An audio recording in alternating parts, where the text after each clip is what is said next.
Welcome to Easy Drift Sleep. Tonight we are taking you to your ancient Rome journey. If these stories help you sleep, tap subscribe so you never miss your next escape. Find a comfortable position, let the weight of your day go, and allow this story to carry you somewhere beautiful. The last amber streaks of a Roman sunset bled across the western sky, painting the clouds in hues of bruised plum and smoldering rose as the city began its slow, inevitable surrender to the night. A gentle, almost imperceptible breeze stirred the air, carrying with it the soft, rhythmic murmur of the Tiber River, a timeless whisper as it flowed under ancient bridges, its surface now reflecting the deepening indigo of the heavens. From the labyrinthine alleys of the Subura, a faint aroma of wood smoke and stale wine began to mingle with the clean, sharp scent of cypress trees that stood sentinel on the hills, creating a complex perfume that was uniquely Rome at dusk. Distant, muffled sounds, the final, plaintive call of a street vendor hawking his wares, the clatter of a closing shutter, the distant bleating of a goat being led home, drifted on the cool night air, each sound a tiny thread in the vast, weaving tapestry of the city's nocturnal rhythm. On the Palatine Hill, where the emperors resided in their sprawling, opulent palaces, the first stars pricked through the fading light like scattered diamonds on a velvet cloth. Below, the grand structures of the Roman Forum began to recede into shadow, their mighty columns and triumphal arches transforming from monuments of power into silent, brooding silhouettes against the twilight. The air, still warm from the day's sun, held a lingering memory of the bustling crowds, the clamor of commerce, and the impassioned speeches that had echoed between these hallowed stones for centuries. Now, a profound quiet began to settle, broken only by the rustle of a dry leaf skittering across the polished paving stones or the distant hoot of an owl from the slopes of the Capitoline. Within the sacred confines of the atrium vestae, a young woman named Elia moved with a quiet grace that seemed to ripple through the very air around her. Her slender figure, clad in the simple white stola of a Vestal Virgin, was illuminated by the flickering glow of the eternal flame, which she had meticulously tended throughout the day. Her eyes, the color of deep moss, held a quiet wisdom that belied her youthful features, reflecting not just the fire before her, but a hidden yearning for the world that lay just beyond the high walls of her sanctuary. She had spent her life bound by sacred vows, her days a meticulous dance of ritual and duty, yet tonight, as the city outside softened into shadow, a familiar restlessness stirred within her. Elia completed her final inspection of the hearth, ensuring the sacred fire burned brightly, a beacon of Rome's enduring spirit. Her duties were paramount, a heavy responsibility she carried with unwavering devotion, but as she turned from the flame, her gaze drifted towards a small, arched window high on the wall. Through it, she could glimpse a sliver of the darkening sky, a tantalizing hint of the vast, complex world she was sworn to protect but forbidden to truly know. She imagined the Forum, now emptying of its daily throngs, and the distant, colossal silhouette of the Flavian amphitheater, which the people were already beginning to call the Colosseum, a monument to both imperial power and the raw spectacle of human endeavor. Elia often wondered about the lives lived out there, the laughter and tears, the triumphs and struggles that shaped the city's soul, a soul she felt deeply connected to, yet observed from a profound distance. Her heart, though serene, held a secret desire to understand Rome not just through its rituals and prophecies, but through the vibrant, messy pulse of its people, to feel its spirit beyond the cold marble and ancient texts. As the last vestiges of daylight vanished, plunging the city into a soft, lamplit gloom, Lucius Valerius, a man whose face was etched with the campaigns of distant lands, emerged from the shadowed archway of a small watchman's post near the Casa Tullianum. His broad shoulders, once accustomed to the weight of legionary armor, now carried only the worn wool of his cloak and the subtle burden of memory. Though his body bore the scars of countless battles fought in distant Britannia and along the Rhine, his spirit, surprisingly, was gentle, imbued with a deep, melancholic love for the city he now protected from the shadows. He was a night watchman, a retired legionary whose fierce warrior days were long past, but whose loyalty to Rome remained as unyielding as the stones beneath his feet. Lucius adjusted the leather straps of his lantern, its warm, yellow glow cutting a small circle of light in the encroaching darkness. He began his solitary patrol, his heavy, rhythmic footsteps echoing softly on the ancient paving stones of the Argiletum, a path that led towards the bustling Subura. He passed the Grand Curia Julia, its imposing facade now a dark, featureless mass, and the rostra, where emperors and orators had once swayed the masses with their words. Tonight, only the wind spoke, rustling through the leaves of the fig trees that grew stubbornly amidst the ruins. Lucius often found solace in these quiet hours, the city's nocturnal embrace a balm to his weary soul. He grappled with memories of fallen comrades, of the brutal beauty of war, and the quiet ache of loss that still resided deep within him. Yet, in watching over the sleeping city, in ensuring its peace, he found a renewed sense of purpose, a quiet redemption in his twilight years. Each patrol was a silent communion with the city, a way of belonging, of finding peace amidst the ancient stones that had witnessed so much. He saw not just buildings, but the accumulated hopes and fears of generations, a legacy he was now entrusted to guard.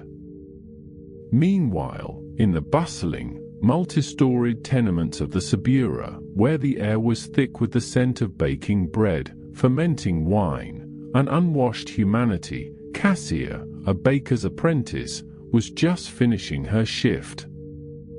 Flour often dusted her dark, unruly hair, and her quick-witted eyes held a mischievous glint that hinted at a spirit too vibrant to be confined to the baker's shop. She kneaded the last batch of dough with practiced ease, her small hands strong and nimble, her mind, however, already wandering beyond the confines of the warm, yeasty air. The baker, a stout man with a perpetual frown, grumbled about the late hour, but Cassia barely heard him. She dreamed of a life beyond the endless cycle of dough and ovens, fascinated by the grand stories whispered in the forum, tales of emperors and gladiators, of triumphs and tragedies, a world so different from her own. As soon as she was dismissed, Cassia slipped out into the narrow, winding streets of the Subura, now alive with a different kind of energy. Oil lamps cast dancing shadows on the walls, and the sounds of laughter, argument, and music spilled from open doorways.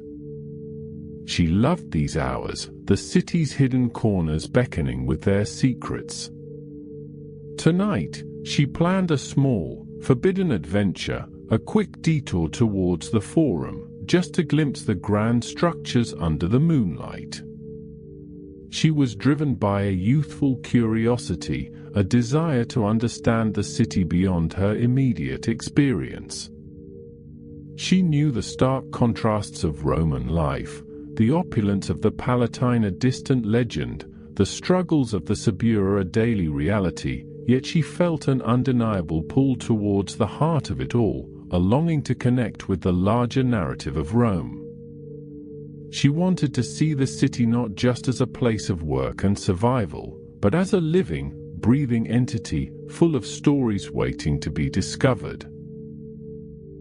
Near the fountain of Juturna, where the water still splashed with a gentle, hypnotic rhythm, Silas, a street musician, sat on a worn stone bench, his lyre resting against his knee.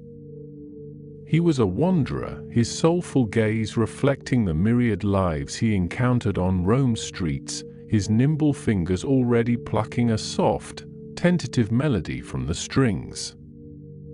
His music was a tapestry of joy and sorrow, echoing the diverse rhythms of the city, a language that transcended social barriers. He had chosen this spot for its quiet beauty, the sound of the water a perfect counterpoint to his instrument. Silas sought to capture the city's essence in his melodies, to translate the murmurs of the Tiber, the distant calls of the night, the hopes and fears of its people, into sound. Tonight, as the stars began to truly blaze forth, he felt the city's pulse quicken, a subtle shift from the day's clamor to the night's more intimate symphony. He closed his eyes for a moment, letting the cool night air wash over him, absorbing the subtle vibrations of the ancient stones beneath him.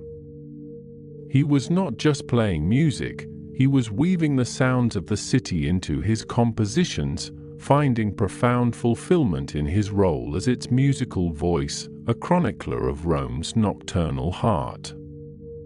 The city, vast and ancient, was settling into its nocturnal rhythm. From the sacred silence of the atrium vestae, where Elia watched the eternal flame, to the quiet, determined footsteps of Lucius Valerius on his patrol, to the eager, curious steps of Cassius venturing out from the Subura, and the soulful melodies of Silas near the fountain, Rome was slowly, gracefully, embracing the night. The enduring spirit of the city, a complex tapestry woven from public grandeur and private lives, from the heavy weight of history and the vibrant pulse of its present, began to reveal itself in the soft glow of oil lamps and the silver sheen of the moon. Each character, in their own way, was searching for meaning and connection within this magnificent, sprawling metropolis, finding beauty in the nocturnal quiet and resilience in the face of destiny, as the ancient city prepared for its slumber, dreaming of another dawn. The city, a complex tapestry woven from public grandeur and private lives, from the heavy weight of history and the vibrant pulse of its present, began to reveal itself in the soft glow of oil lamps and the silver sheen of the moon. Each character, in their own way, was searching for meaning and connection within this magnificent, sprawling metropolis, finding beauty in the nocturnal quiet and resilience in the face of destiny, as the ancient city prepared for its slumber, dreaming of another dawn. Deep within the sacred precinct of the atrium vestae, where the eternal flame of Rome flickered in its hearth, Elia, a young Vestal virgin, moved with a grace born of years spent in quiet contemplation and ritual. The cool marble beneath her bare feet offered a familiar comfort, a constant presence in her cloistered world, as she glided through the moon-drenched peristyle. The air, usually thick with the scent of olive oil and sacrificial smoke, now carried only the faint, clean aroma of night-blooming jasmine from the courtyard garden, a subtle perfume that always seemed to heighten her senses. Her slender fingers, accustomed to tending the sacred fire, now traced the smooth, cool surface of a porphyry column, a silent gesture of connection to the ancient stones that formed her sanctuary. Tonight, however, a restlessness stirred within her, a gentle current beneath the placid surface of her serene demeanor. The weight of her vows, usually a comforting embrace of purpose, felt like a silken tether, holding her close while a part of her yearned to stretch beyond its confines. She had spent countless nights observing the city from the high windows of the atrium, watching the distant glow of lamps and the faint, rhythmic pulse of life that continued beyond her walls. Each flicker of light, each distant murmur carried on the breeze, sparked a quiet curiosity within her, a desire to understand the Rome that existed beyond the solemn rituals and sacred duties of her order.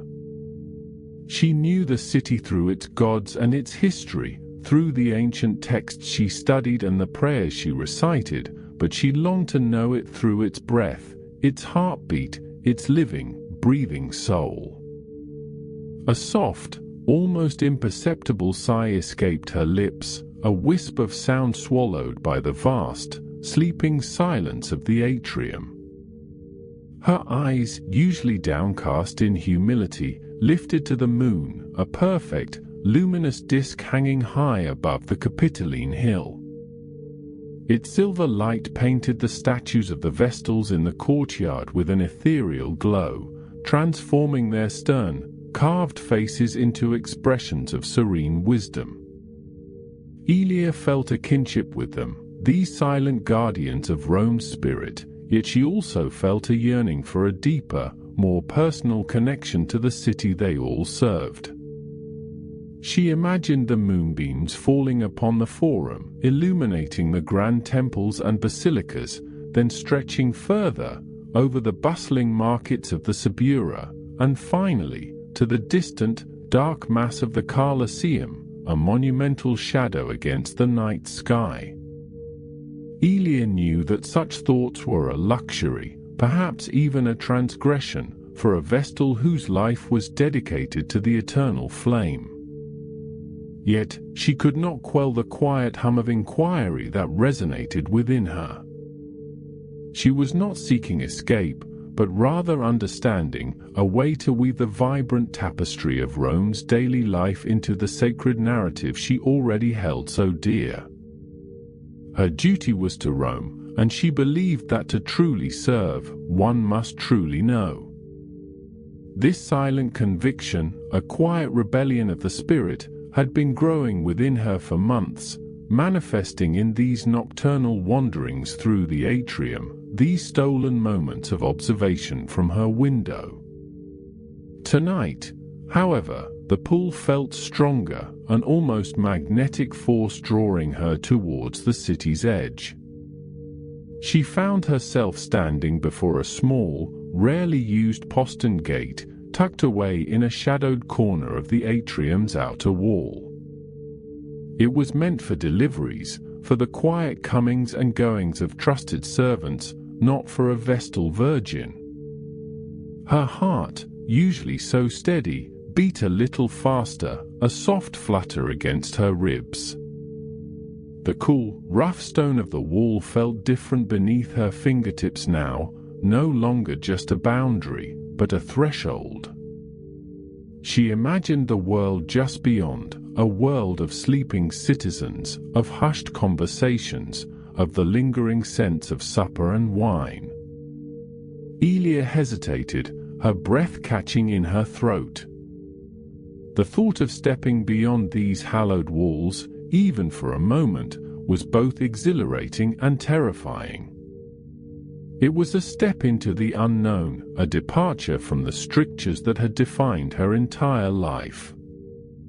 Yet, the yearning for knowledge, for a deeper understanding of the city she served, was a powerful current, pulling her forward. She envisioned the grand monuments, the bustling streets, the hidden alleys, all bathed in the same moonlight that now illuminated her secluded courtyard. She wanted to see them not as an observer from afar, but as a part of them, even if only for a fleeting moment.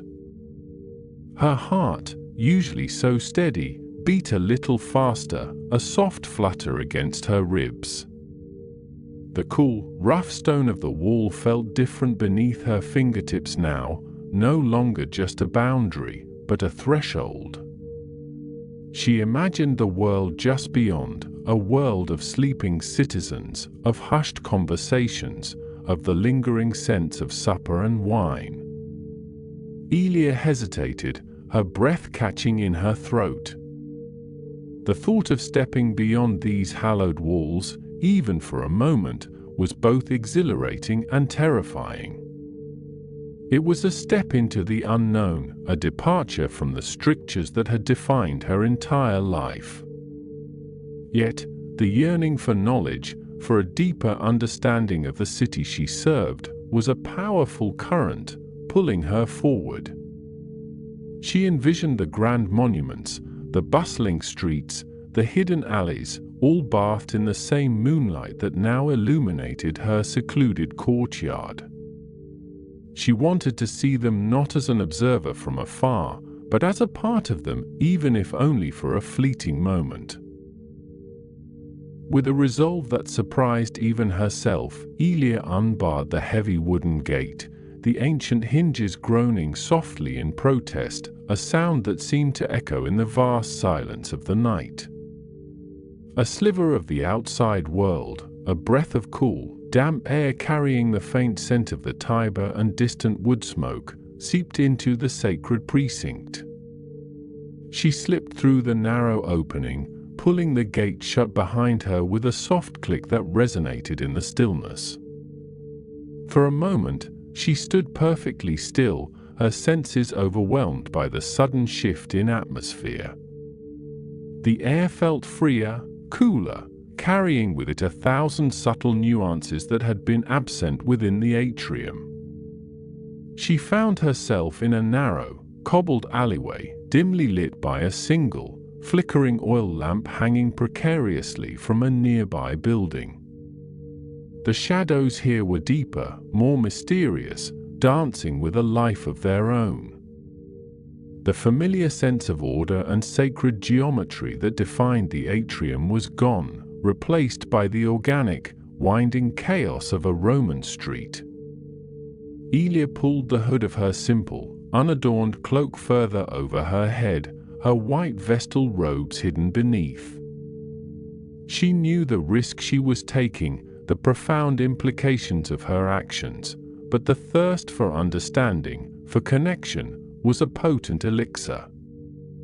She moved with a quiet determination, her soft sandals making almost no sound on the ancient stones. Her path led her towards the Forum, a place she knew intimately from a distance, but had rarely experienced in the hushed embrace of night. As she emerged from the labyrinthine alleys, the vast expanse of the Forum Romanum unfolded before her, bathed in the ethereal glow of the moon. It was a sight that always stirred her soul, but tonight, without the clamor of the day, without the throngs of citizens and senators, it possessed a profound, almost sacred silence. The grand temples, the towering basilicas, the rostra where emperors had once addressed the populace, all stood as silent sentinels, their marble facades gleaming like polished ivory. The air here was different, carrying the faint, earthy scent of ancient dust and the metallic tang of history. Elia walked slowly, her gaze sweeping across the monumental ruins, each column, each archway whispering tales of a bygone era. She imagined the voices that had once echoed here, the footsteps that had worn smooth the very stones beneath her feet. The weight of history, a palpable presence, settled upon her, not as a burden, but as a profound connection to the generations that had come before. She felt a surge of quiet wonder, a deep sense of belonging to this enduring city. As she neared the Temple of Vesta, her own sacred domain, she paused, her heart swelling with a complex mix of reverence and a newfound understanding. From this vantage point, she saw her home not just as a sanctuary, but as an integral part of this grand, sprawling narrative. The eternal flame, visible even from here as a faint, pulsing glow, was not just a symbol of Rome's endurance, but a living, breathing testament to the collective spirit of its people. Meanwhile, on the outer perimeter of the slumbering city, Lucius Valerus, a retired legionary turned night watchman, continued his solitary rounds. His heavy, hobnailed boots made a rhythmic, comforting sound on the cobbled streets, a counterpoint to the soft murmur of the Tiber river that flowed nearby. The cool night air, carrying the scent of cypress trees and a faint, lingering aroma of wood smoke, brushed against his weathered face, a familiar sensation that had accompanied him through countless watches, both in distant lands and now, in the heart of his beloved Rome. Lucius was a man forged in the crucible of war, his body bearing the indelible marks of campaigns fought under scorching suns and freezing rains.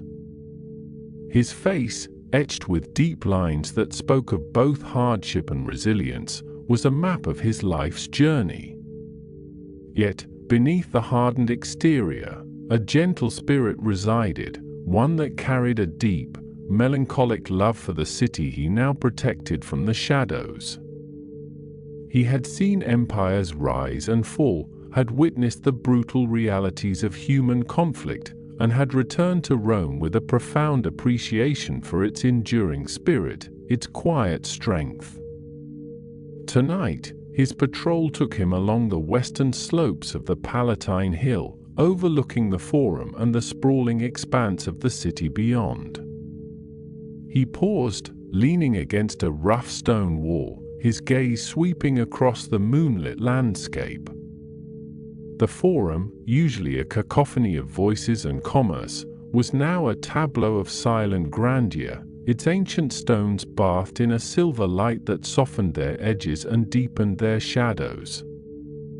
He could see the distant glow of the eternal flame from the Temple of Vesta, a beacon in the darkness, and a quiet sense of peace settled over him. Lucius remembered the roar of the crowds in the Colosseum, the fervent shouts of the legions, the cries of battle. Those memories, though distant, still resonated within him, a phantom ache in his old bones. He had once been a fierce warrior, a man of action and command, but now he found solace in the quiet guardianship of Rome's sleeping streets. The rhythmic cadence of his patrols, the familiar sounds of the night, the subtle shifts in the wind, these were his new battles, his new victories.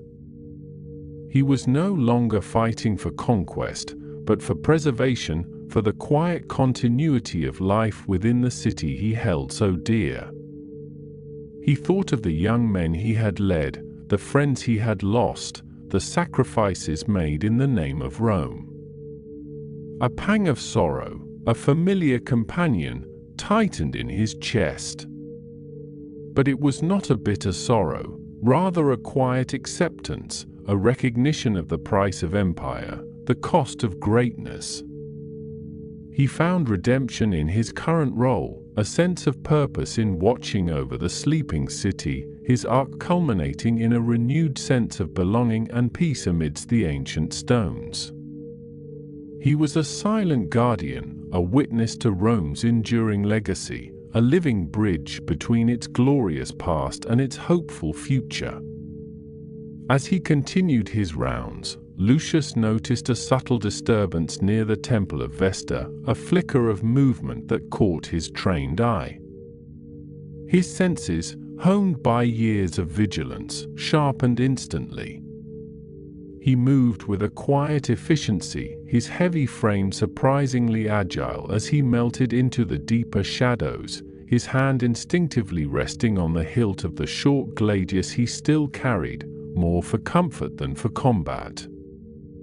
He was not looking for trouble, but he was always prepared for it. He saw a figure, small and cloaked, emerge from the vicinity of the atrium vestae, moving with a hesitant grace towards the heart of the Forum. His brow furrowed in a silent question. It was unusual for anyone to be out at this hour, especially near the sacred precinct, and the figure's posture, though cloaked, seemed to suggest a quiet urgency, a deliberate secrecy. He watched from a distance, his presence unseen, his gaze keen and unwavering. He was a shadow among shadows, a silent observer of the nocturnal city. Lucius followed the cloaked figure, maintaining a respectful distance, his mind working through possibilities. A thief? Unlikely, given the direction. A lost citizen? Perhaps. But there was something about the figure's movements, a certain reverence in their steps, that suggested a different purpose. He observed as the figure paused near the Temple of Saturn, their head tilted as if listening to the whispers of the past, then moved towards the Arch of Septimius Severus, their hand reaching out to lightly touch the ancient stone, a gesture of quiet communion. He recognized the deep connection the figure seemed to have with the ancient stones, a connection he himself felt. It was not the hurried glance of a tourist, nor the furtive movements of a rondo. It was something deeper, more profound. He saw the figure's gaze sweep across the vast expanse of the forum, lingering on the distant glow of the eternal flame, and a sudden realization dawned upon him. The way the figure carried themselves, the gentle, almost ethereal quality of their movements, the reverence for the sacred ground, it all pointed to one possibility, a possibility so audacious, so unexpected, that it took his breath away. Could it be a Vestal? The thought was both shocking and intriguing. He knew the strictures that bound them, the sacred vows that kept them within the atrium vesti. Yet, he had also witnessed the quiet yearning in the eyes of some of the younger Vestals during public ceremonies, a flicker of curiosity about the world beyond their sacred walls. He had always admired their devotion, their unwavering commitment to Rome, but he had also sensed the profound weight of their destiny, the sacrifices they made for the city.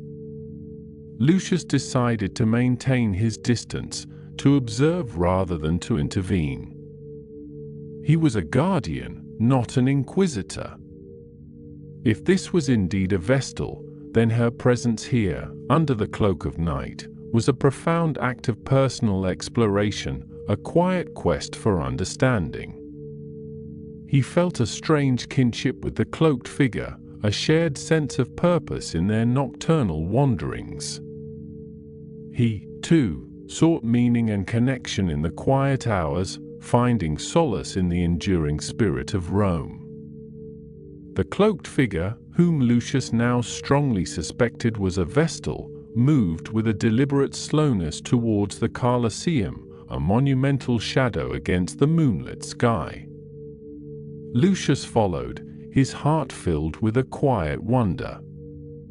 He had fought in its arena, had witnessed its brutal spectacles, but he had never seen it quite like this, a silent, majestic sentinel, holding within its vast embrace the echoes of 1,000 voices, 1,000,000 lives.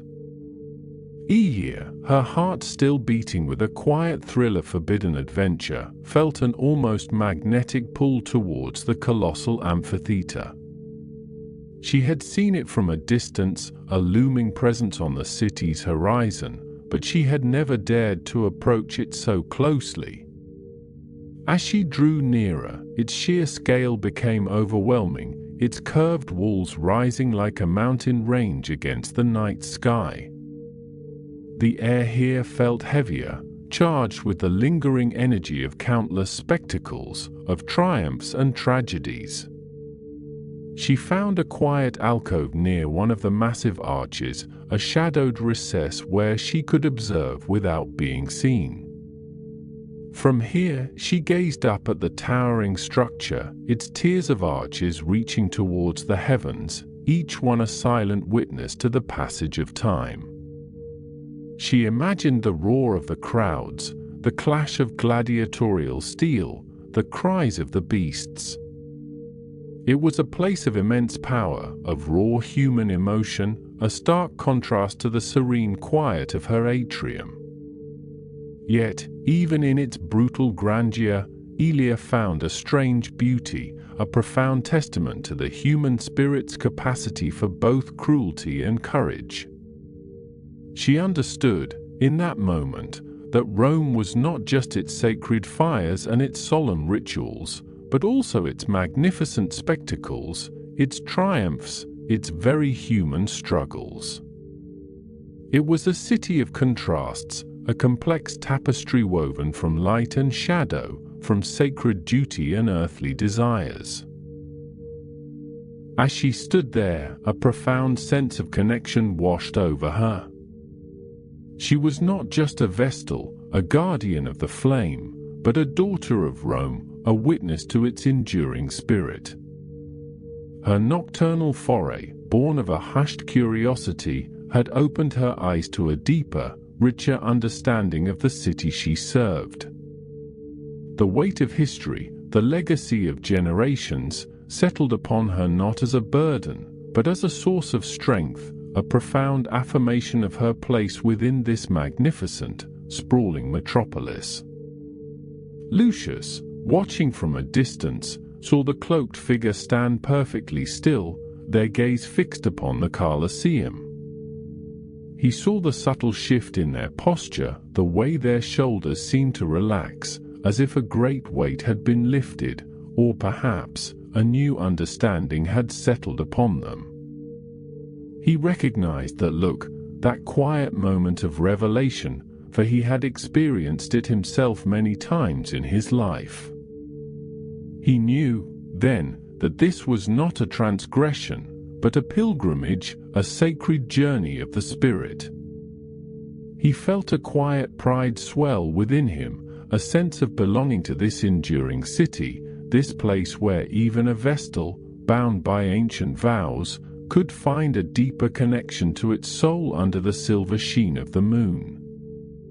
The city, in its nocturnal slumber, was revealing its true self, its complex tapestry of public grandeur and private lives, its heavy weight of history and its vibrant pulse of the present.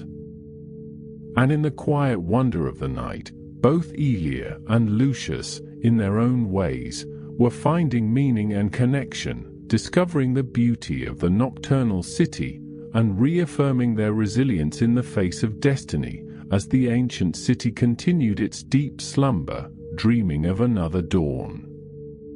The city, in its nocturnal slumber, was revealing its true self, its complex tapestry of public grandeur and private lives, its heavy weight of history and its vibrant pulse of the present.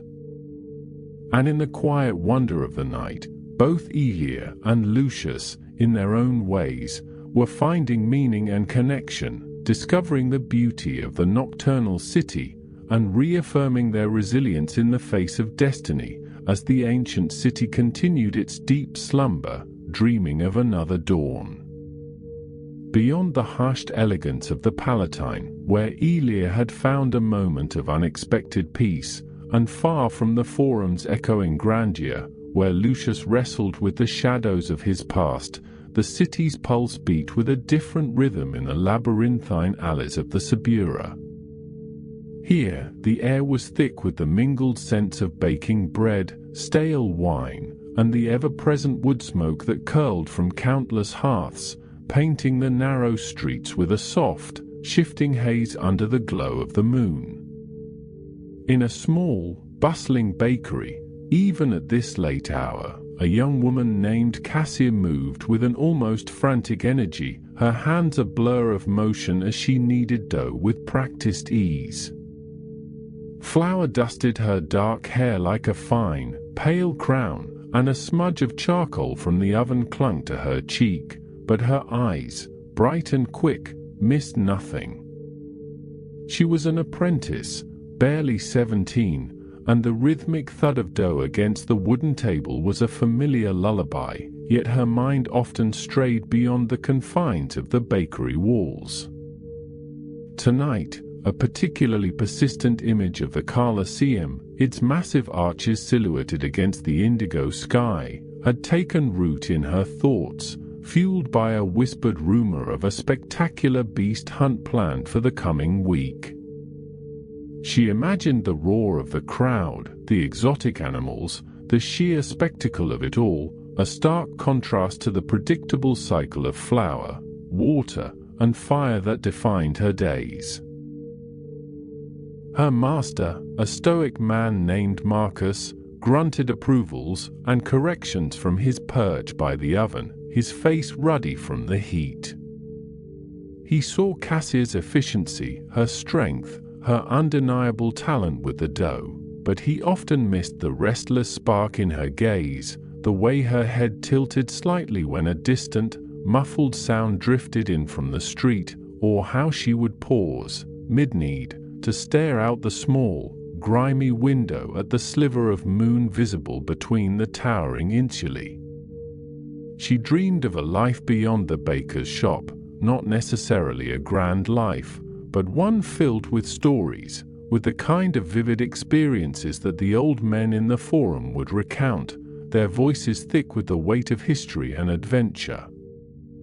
The Sabura was her home, its bustling energy a comfort, but sometimes, especially on nights like these, it felt like a cage, its familiar smells and sounds pressing in on her, urging her to explore the city's hidden corners.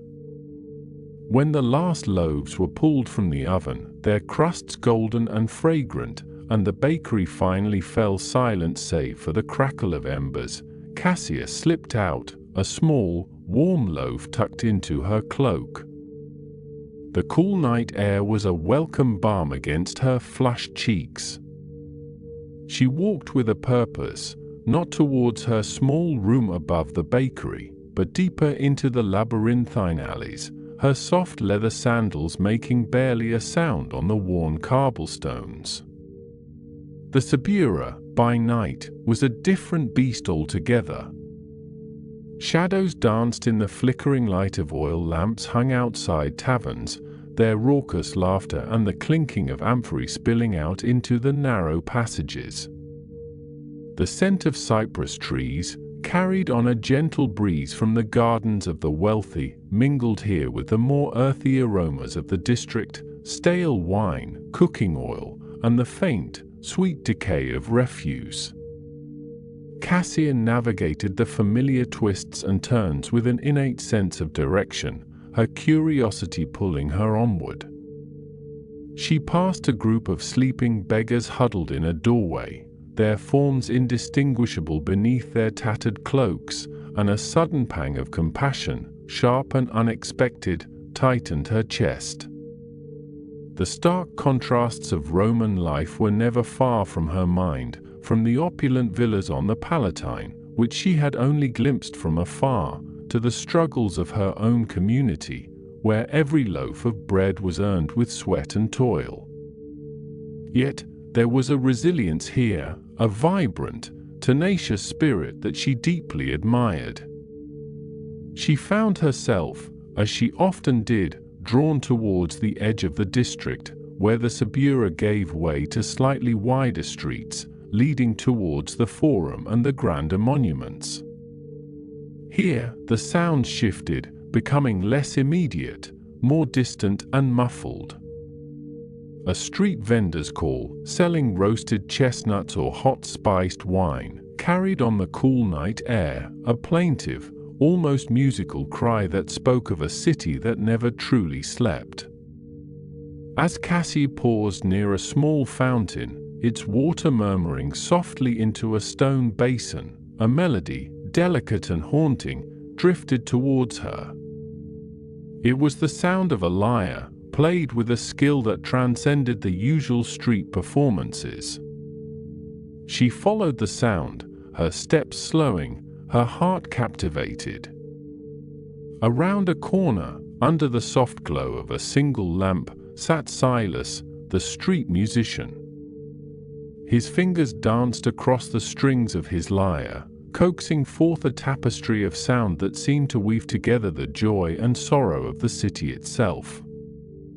He was a wanderer, his face etched with the lines of countless journeys, but his gaze, when he looked up and met Cassia's eyes, was soulful and kind. Silas often played near fountains or quiet piazzas, preferring the contemplative spaces to the boisterous taverns. He saw Cassia standing there, a small, slender figure silhouetted against the deeper shadows, her eyes wide with appreciation. He offered a small, almost imperceptible nod, and continued his melody, allowing the notes to swell and recede, painting a sonic portrait of the nocturnal city. His music was his language, his way of understanding and expressing the complex emotions that hummed beneath the surface of Rome. He sought to capture the city's essence in his melodies, the murmur of the Tiber, the distant shouts, the quiet footsteps, the very breath of its ancient stones. Tonight, his composition was particularly poignant, a slow, melancholic tune that spoke of longing and the passage of time, a reflection of the weary acceptance he often saw in the eyes of the city's elders. Cassia, mesmerized, listened until the last note faded into the night. She felt a connection to his music, a resonance with the unspoken emotions it conveyed, a sense that he, too, saw beyond the surface of things. She left a small coin, a day's meager earnings, in his upturned cap, a silent offering of gratitude. Silas smiled, a genuine, warm expression that momentarily smoothed the lines on his face. He was a chronicler of Rome's nocturnal pulse, and in Cassia's rapt attention, he found a quiet fulfillment, a confirmation that his art, his weaving of the city's sounds into compositions, held meaning for others. Leaving Silas to his music, Cassia continued her circuitous route, her mind buzzing with the day's events and the melodies still echoing in her ears. She found herself, almost unconsciously, drawn towards the grander avenues, the ones that led to the heart of Rome's power. The air here was cleaner, cooler, tinged with the scent of expensive incense and the faint, metallic tang of the distant river.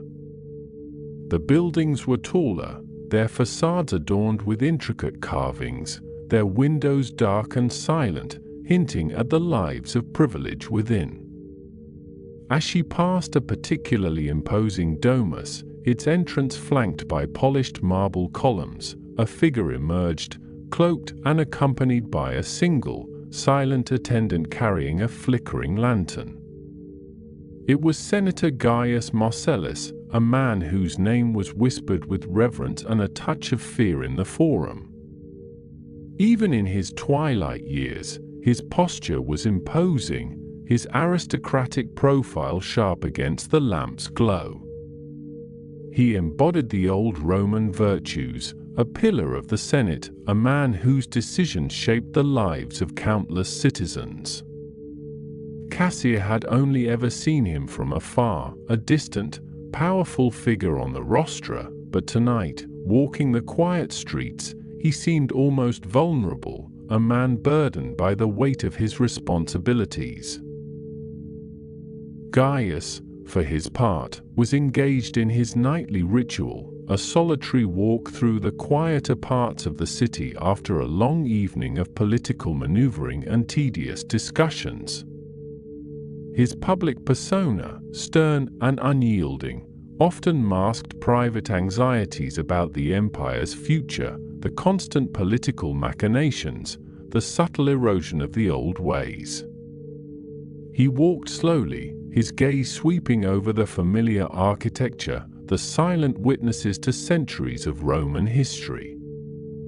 He had helped build this city, in a sense, through his tireless work in the Senate, his speeches, his influence. He contemplated the legacy of Rome, a colossal edifice of power and culture, and his own place within its vast, unfolding narrative. He saw the young woman, Cassia, pause briefly, her eyes wide with a mixture of awe and apprehension, before she quickly averted her gaze and hurried on. He barely registered her presence, his mind too preoccupied with the grander schemes, the delicate balance of power that kept the empire intact. Yet, in that fleeting moment, a weary acceptance of time's relentless march, of the inevitable changes that swept through generations, settled over him like a fine dust. The city endured, always, long after its architects and its leaders had passed into memory. Cassia, her heart thumping a little faster from the unexpected encounter, continued her journey, her path now leading her towards the massive, looming silhouette of the Colosseum. It was a magnet for her curiosity, a place where the grand stories of Rome truly came alive, albeit in a brutal, visceral way. She knew she shouldn't be here, not at this hour, but the sheer scale of the amphitheater, its arches like gaping mouths against the starry sky, held an irresistible allure. She approached cautiously, the air growing colder, heavier, imbued with a strange, almost palpable energy. The usual throngs of vendors and spectators were gone, replaced by an eerie silence, broken only by the whisper of the wind through the arches and the distant, rhythmic clang of metal. Her breath hitched in her throat as she peered through one of the lower archways, her eyes adjusting to the deep shadows within. Inside, under the pale, diffused light of the moon filtering through the vast opening above, a solitary figure moved with grim determination.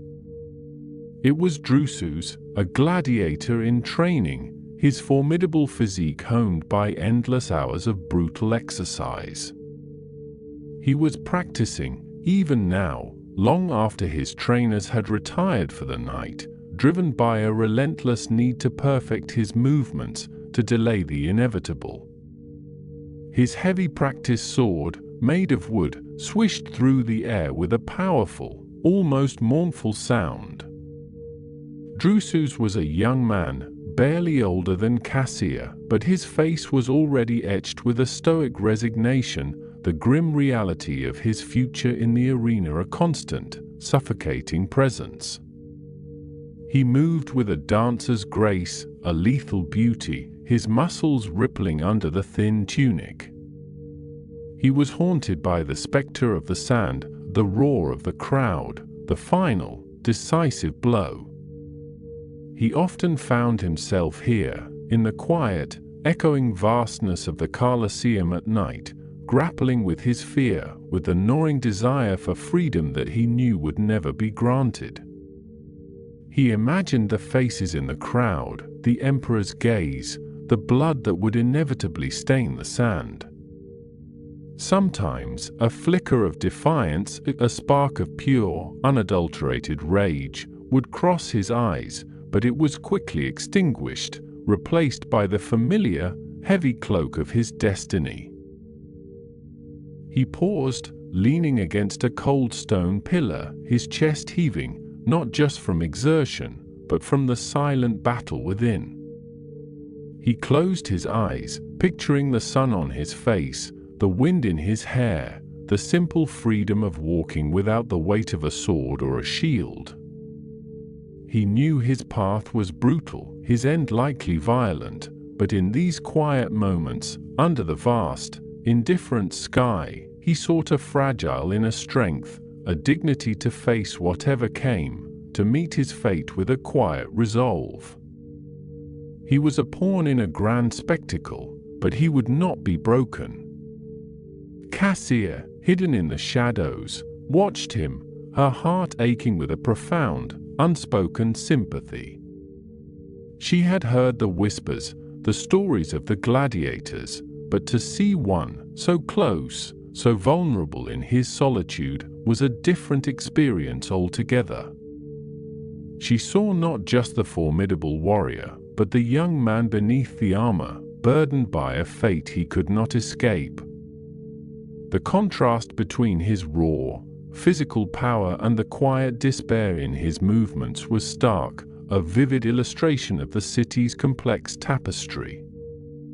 She understood, in that moment, that Rome was not just grand monuments and powerful senators, but also the quiet struggles of individuals, the resilience of those who faced their destinies with courage, whether in a baker's shop or an arena. A shiver, not of cold but of profound understanding, ran down Cassia's spine. The city was a living, breathing entity, its stones imbued with the echoes of countless lives, each one a thread in its vast, intricate fabric. She had come seeking adventure, a glimpse beyond her familiar world, and she had found it, not in the grand spectacles she imagined, but in these quiet, nocturnal encounters. She had seen the restless spirit of the artist, the weary wisdom of the statesman, and the quiet dignity of the fated warrior. Turning away from the silent, brooding Colosseum, Cassia began her journey back towards the Subura, the warm loaf of bread still clutched in her hand. The moon was beginning its slow descent, casting longer, softer shadows across the ancient stones. The air was growing cooler, the distant murmur of the Tiber a constant, soothing presence. She walked with a renewed sense of purpose, her youthful curiosity tempered by a deeper appreciation for the complex, often heartbreaking beauty of her city. The grand stories whispered in the forum now held a new dimension, enriched by the private lives she had glimpsed in the quiet hours of the night. She understood that her own community, with its struggles and its unwavering spirit, was as vital to the enduring spirit of Rome as any senator or emperor. As she finally reached the familiar, comforting glow of the bakery, the first hint of dawn, a faint pearlescent light, began to paint the eastern sky. The city, having shared its nocturnal secrets, was slowly stirring, preparing for another day, another cycle of life and legacy. And in the quiet wonder of the approaching dawn, Cassia, in her own way, was finding meaning and connection, discovering the profound beauty of the nocturnal city and reaffirming her resilience in the face of destiny as the ancient city continued its deep slumber, dreaming of another dawn. The city, having shared its nocturnal secrets, was slowly stirring, preparing for another day, another cycle of life and legacy. And in the quiet wonder of the approaching dawn, Cassia, in her own way, was finding meaning and connection, discovering the profound beauty of the nocturnal city and reaffirming her resilience in the face of destiny as the ancient city continued its deep slumber, dreaming of another dawn.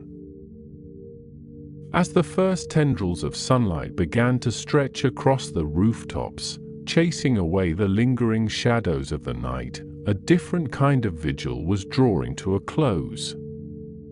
High above the bustling streets, within the sacred confines of the atrium vestì, Elia, a young Vestal virgin, stood by a narrow, arched window, her gaze fixed upon the awakening city.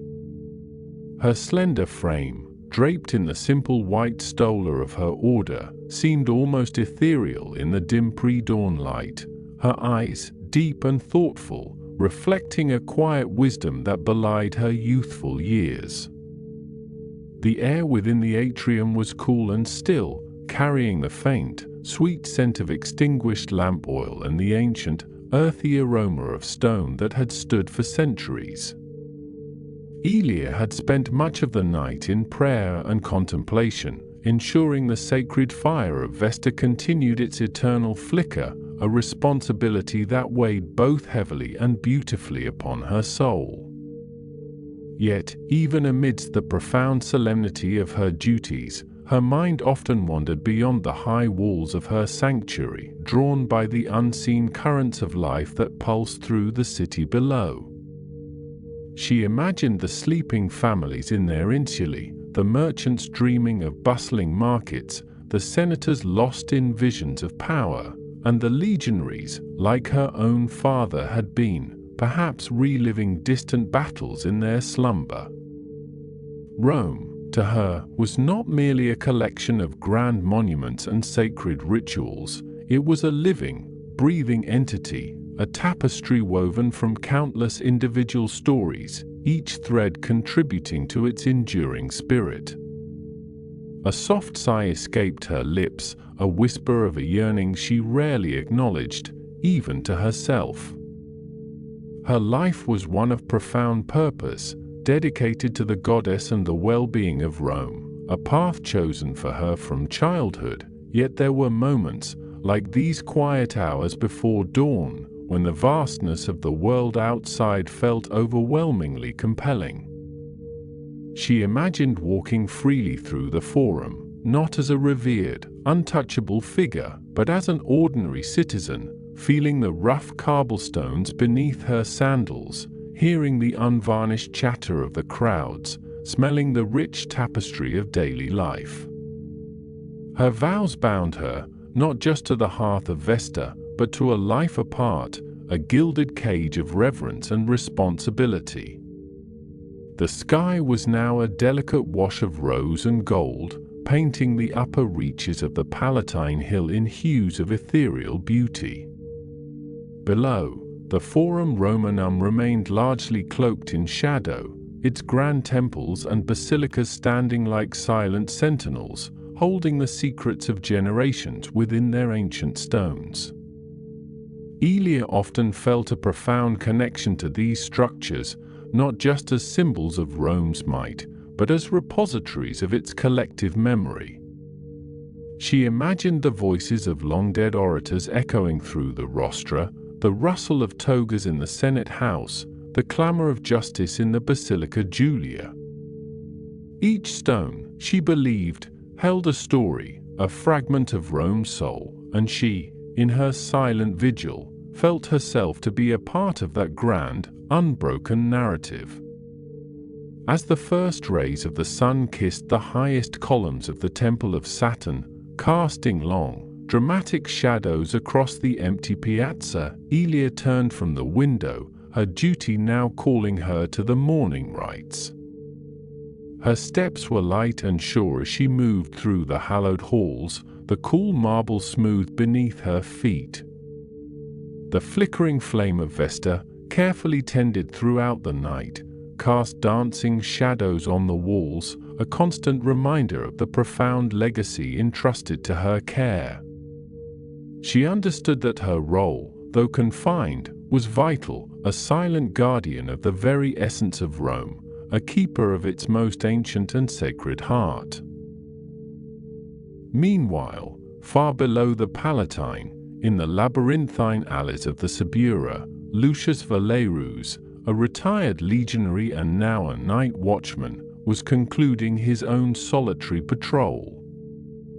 His broad shoulders, once accustomed to the weight of armor and shield, now carried only the worn leather of his tunic and the quiet burden of his memories. The cool night air, carrying the faint aroma of wood smoke and stale wine, stirred the silver strands at his temples, his weathered face etched with the campaigns of distant lands and the passage of many years.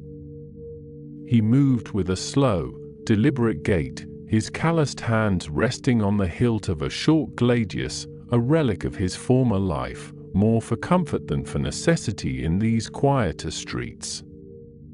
Lucius had walked these same paths for decades, first as a young recruit on leave, then as a grizzled veteran returning from the frontiers, and now, in his twilight years, as a silent guardian of the sleeping city. He knew every twist and turn, every shadowed doorway, every creaking shutter. The rhythmic murmur of the Tiber River, flowing under ancient bridges, was a constant companion to his thoughts, a gentle counterpoint to the distant, muffled sounds of a street vendor's last call, carried on the cool night air. He had seen Rome in all its guises, triumphant and grieving, bustling and quiet, but it was in these nocturnal hours that he felt its true spirit, raw and unadorned. His gaze swept over the sleeping tenements, their windows dark, their inhabitants lost in the oblivion of slumber. He imagined the dreams unfolding behind those rough wooden shutters, dreams of love, of hunger, of ambition, of peace. He had witnessed the city's public grandeur, the magnificent spectacles of the Colosseum, the solemn processions through the Forum, the emperor's triumphant entries, but he had also seen the private struggles, the quiet acts of kindness, the hidden sorrows that truly defined the lives of its people. Rome was not just its emperors or its legions, it was the sum of these countless, ordinary lives, each contributing to its vast, intricate mosaic.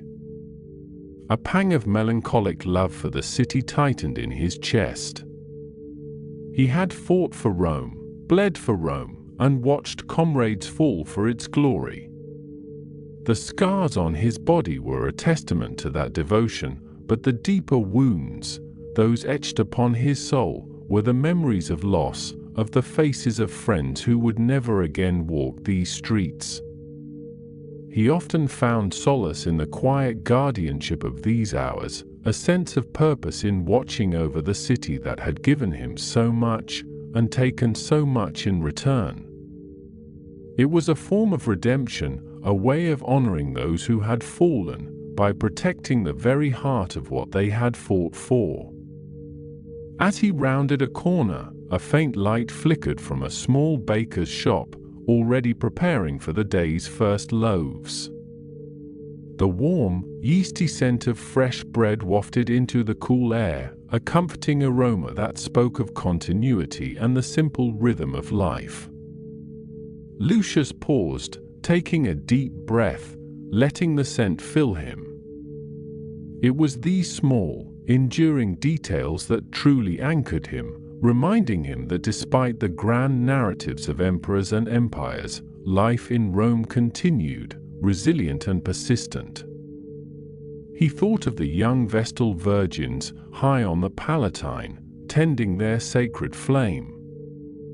He had seen them occasionally, their serene faces and pure white robes a stark contrast to the rough and tumble world he inhabited. He respected their devotion, understanding that their silent prayers and rituals were as vital to Rome's well-being as any legionary sword. They were the keepers of the city's spiritual heart, just as he, in his own humble way, was a guardian of its physical safety. The sky above was now brightening considerably, the stars beginning to fade into the encroaching dawn.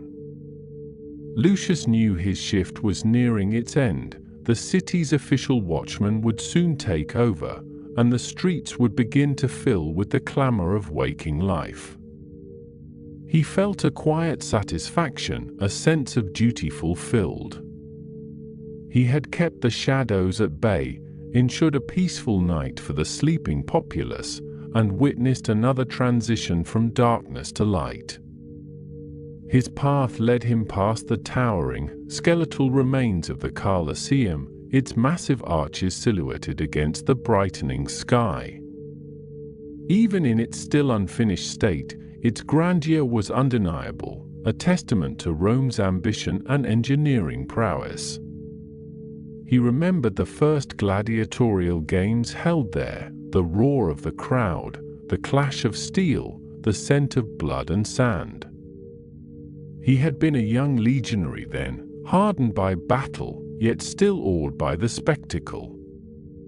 Now, looking at it in the quiet dawn, it felt different, a monument not just to entertainment, but to the sheer, unyielding will of Rome. It stood as a silent witness to countless spectacles, a symbol of both the city's might and its capacity for both brutality and awe. He continued his solitary walk, his thoughts drifting to the enduring spirit of Rome. It was a spirit that had weathered wars, plagues, political upheavals, and the rise and fall of emperors. It was a spirit embodied in the ancient stones beneath his feet, in the murmur of the Tiber, in the unwavering flame tended by the Vestals, and in the quiet resilience of its ordinary citizens. Lucius felt a deep, abiding connection to this spirit, a sense of belonging that transcended his personal losses and the inevitable march of time. He was a part of it, a small but significant thread in the vast tapestry of Rome's history, and in that understanding, he found a profound and quiet peace. As the first rays of the sun finally spilled over the eastern hills, painting the entire city in a warm, golden glow, Lucius reached his small dwelling near the Forum Boreum. He glanced back at the awakening city, its grand monuments now bathed in light, its streets slowly coming alive with the sounds of vendors, artisans, and early risers. He knew that for a year, high on the Palatine, her sacred duties would continue, her silent prayers interwoven with the city's pulse. For him, the day would bring rest, but his connection to Rome, his melancholic love and his quiet guardianship, would remain a constant, unwavering presence in his heart.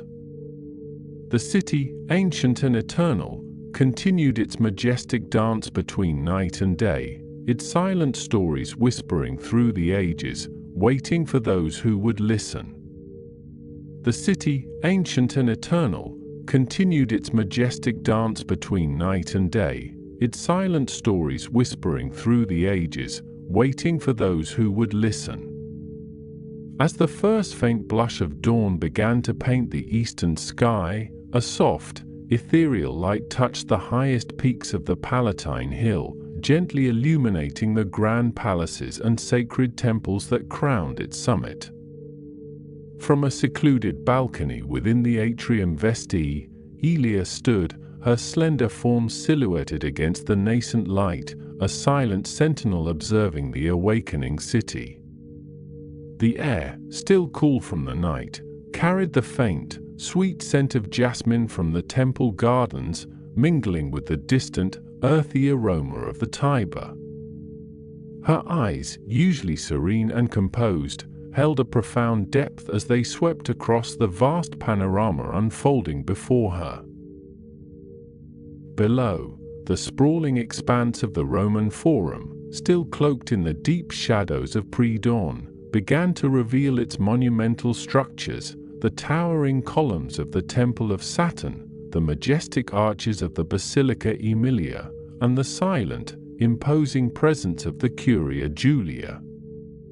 Beyond, the colossal silhouette of the Flavian Amphitheatre, the Colosseum, loomed like a sleeping giant, its massive arches catching the first golden rays, transforming its brutal grandeur into something almost ethereal. Aelia felt a familiar ache in her chest, a poignant mix of reverence and a quiet, almost forbidden longing. Her life, meticulously structured around sacred rituals and eternal flame, was a world apart from the bustling, vibrant life that would soon surge through those ancient streets. She was Rome's heart, its spiritual guardian, yet she was also an observer, a silent witness to its ceaseless rhythm. Her gaze drifted further, past the Forum, past the teeming insulae of the Subura, where countless lives intertwined in a vibrant tapestry of existence. She imagined the narrow, winding alleys, the cramped workshops, the bakeries already stirring to life, their ovens beginning to exhale the comforting scent of fresh bread. She pictured Cassia, the young apprentice, her hands already dusted with flour, her mind perhaps dreaming of adventures beyond the baker's shop. Aelia had only ever glimpsed such lives from afar, from the protected confines of her sacred precinct, yet she felt an inexplicable connection to them, a sense of shared destiny within this magnificent, sprawling city. A gentle breeze, carrying the faint, metallic tang of the Tiber, stirred the delicate folds of her white stola. She closed her eyes for a moment, listening. The city was not yet fully awake, but its heartbeat was undeniable. The distant crow of a rooster, the faint clatter of a cart on cobblestones, the soft murmur of the river, these were the subtle notes of Rome's ancient song. She opened her eyes, her gaze now fixed on the Colosseum, its grand scale a testament to human ambition and engineering. It was a place of spectacle, of triumph and tragedy, a crucible where Rome's identity was forged in blood and glory. She knew that soon, its vast arena would be filled with the roar of the crowd, but now, in the quiet embrace of dawn, it stood as a monument to history, a silent repository of countless stories. Aelia thought of Lucius, the retired legionary, the night watchman whose path she had never crossed, yet whose presence she felt as a quiet, steadfast anchor in the city's nocturnal rhythm. She imagined him now, perhaps making his final rounds, his weary but vigilant eyes scanning the shadows, ensuring the city's peace. There was a profound beauty, she mused, in the unseen connections, the intricate web of lives that sustained Rome, from the highest priestess to the humblest watchman, each playing their part in its eternal narrative. Her own role, though confined and sacred, felt deeply intertwined with this grand tapestry. She was a thread, fine and delicate, but essential to the strength and integrity of the whole. As the sun began its slow ascent, casting long, golden shadows across the forum, Aelia felt a surge of profound wonder. This city, her city, was a living entity, breathing and evolving, yet rooted in an immutable past. Its grandeur was not merely in its stone and marble, but in the collective spirit of its people, in the enduring legacy of its history. She, Aelia, the Vestal Virgin, was a guardian of that spirit, a keeper of the flame that symbolized Rome's eternal life. And in that quiet, solitary moment, watching the city awaken, she found a deep, abiding peace, a sense of purpose that transcended the strictures of her vows. The yearning for the world outside did not vanish, but it transformed into a deeper understanding, a realization that she was, in her own unique way, profoundly connected to every beating heart within its ancient walls. The city's heartbeat resonated within her, a silent, powerful affirmation of her place in its timeless story. Meanwhile, far below the Palatine, in the labyrinthine heart of the Suburra, the first rays of sunlight struggled to penetrate the narrow alleys, casting fleeting patterns on the damp cobblestones. Cassia, her dark hair already escaping its braids, moved with practiced efficiency through the bustling bakery, the air thick with the comforting warmth of baking bread and the sweet, yeasty scent of rising dough. Her hands, small but strong, needed a fresh batch of flour and water, her movements rhythmic and precise. The baker, a stout man named Marcus with a booming laugh and flour permanently etched into his beard, called out instructions from the back, his voice a familiar rumble. "More yeast, gull. We'll need a mountain of loaves today, the forum will be hungry." Cassia smiled, a quick, bright flash in the dim light. Her days were long, beginning before dawn and ending long after dusk, filled with the arduous work of the bakery. Yet, her spirit remained undimmed, her mind constantly alight with curiosity. As she worked, her thoughts often drifted beyond the confines of the bakery, beyond the familiar smells and sounds of the Suburra. She imagined the grand stories whispered in the forum, the debates in the Senate, the spectacles in the Colosseum. She longed to see them, to experience the grandeur of Rome beyond the glimpses she caught during her rare errands to the market. Today, however, was different.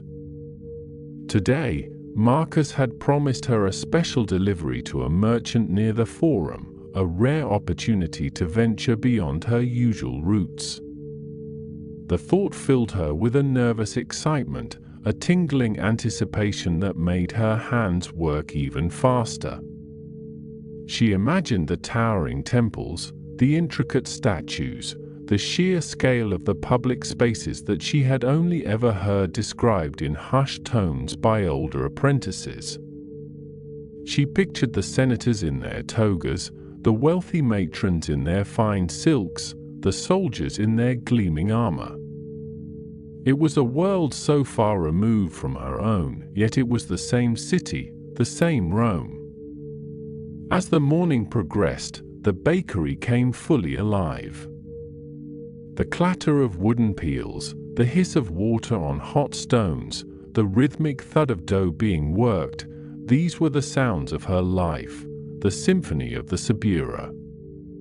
But today, beneath it all, was the insistent hum of anticipation. When Marcus finally called her name, handing her a heavy basket filled with freshly baked loaves, her heart gave a little leap. "Be quick, Cassia, and mind the crowds." And no dawdling, mind you, gawking at the senators, he chuckled, giving her a playful push. "I won't, Marcus," she promised, her voice bright with enthusiasm. She hoisted the basket onto her hip, its warmth radiating through the rough fabric, and stepped out into the narrow alley. The Subura was now a cacophony of sound and movement, street vendors hawking their wares, children chasing stray dogs, the shouts of artisans and tradesmen. The air was thick with 1,000 smells: roasting meat, stale wine, unwashed bodies, and the ever-present aroma of wood smoke. Cassian navigated the bustling streets with practiced ease, her eyes darting everywhere, absorbing every detail. She saw the weathered faces of the old women gossiping by their doorways, the eager expressions of young men heading to the docks, the tired slump of a slave carrying a heavy burden. Each face told a story, each movement a fragment of Rome's vast, intricate life. She felt a deep sense of belonging here, in the vibrant, chaotic heart of the Subura, yet the allure of the grander city pulled at her with an irresistible force. As she emerged from the warren of alleys into a wider street, the sunlight suddenly burst upon her, momentarily blinding her. She squinted, then gasped softly. Before her, framed by the towering insulae, stood the majestic arch of the Forum of Augustus, its white marble gleaming in the morning sun. It was even grander than she had imagined, its intricate carvings and imposing statues speaking of power and history. She felt a thrill run through her, a sense of awe that momentarily made her forget her heavy basket and her errand. This was Rome, she realized, in all its breathtaking glory and its gritty reality. The contrast was stark, yet somehow it all fit together, forming a single, magnificent whole. She understood then that the stories of the Forum were not just for the wealthy and powerful, they were for everyone, woven into the very fabric of the city, echoing in the footsteps of every Roman, from the emperor to the baker's apprentice. With a renewed sense of purpose, a spring in her step, Cassia continued her journey towards the Forum, her heart alight with the promise of discovery. Meanwhile, as the sun climbed higher, casting long, dramatic shadows across the ancient stones, Lucius Valerus, the retired legionary and night watchman, sat on a low stone bench near the Temple of Vesta, his back to a weathered column. The morning chill had begun to recede, replaced by the gentle warmth of the rising sun, which now illuminated the intricate carvings on the temple's facade. He had completed his final rounds, his patrol ending as the city fully awakened, and now he allowed himself a few moments of quiet reflection before heading home for a well-earned rest. His body, though still strong, carried the weight of countless campaigns, the scars on his arms and legs a testament to battles fought in distant lands. His face, etched with the lines of experience and sorrow, held a deep, melancholic love for Rome, a love that had only deepened with age. He watched the Forum come alive, the quiet reverence of dawn giving way to the bustling energy of the day. Merchants began to set up their stalls, their voices already rising in a cheerful clamor. Senators, accompanied by their retinues, strode purposefully towards the Curia.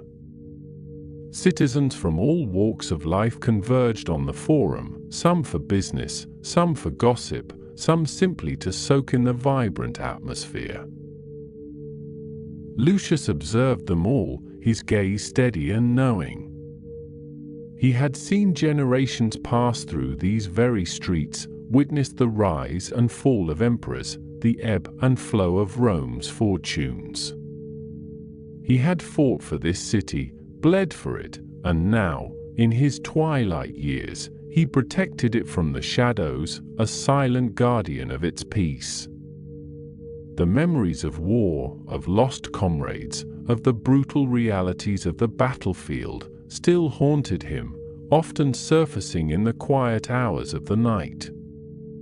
But in the light of day, amidst the vibrant life of the Forum, those memories receded, replaced by a profound sense of belonging, a quiet pride in the city he served.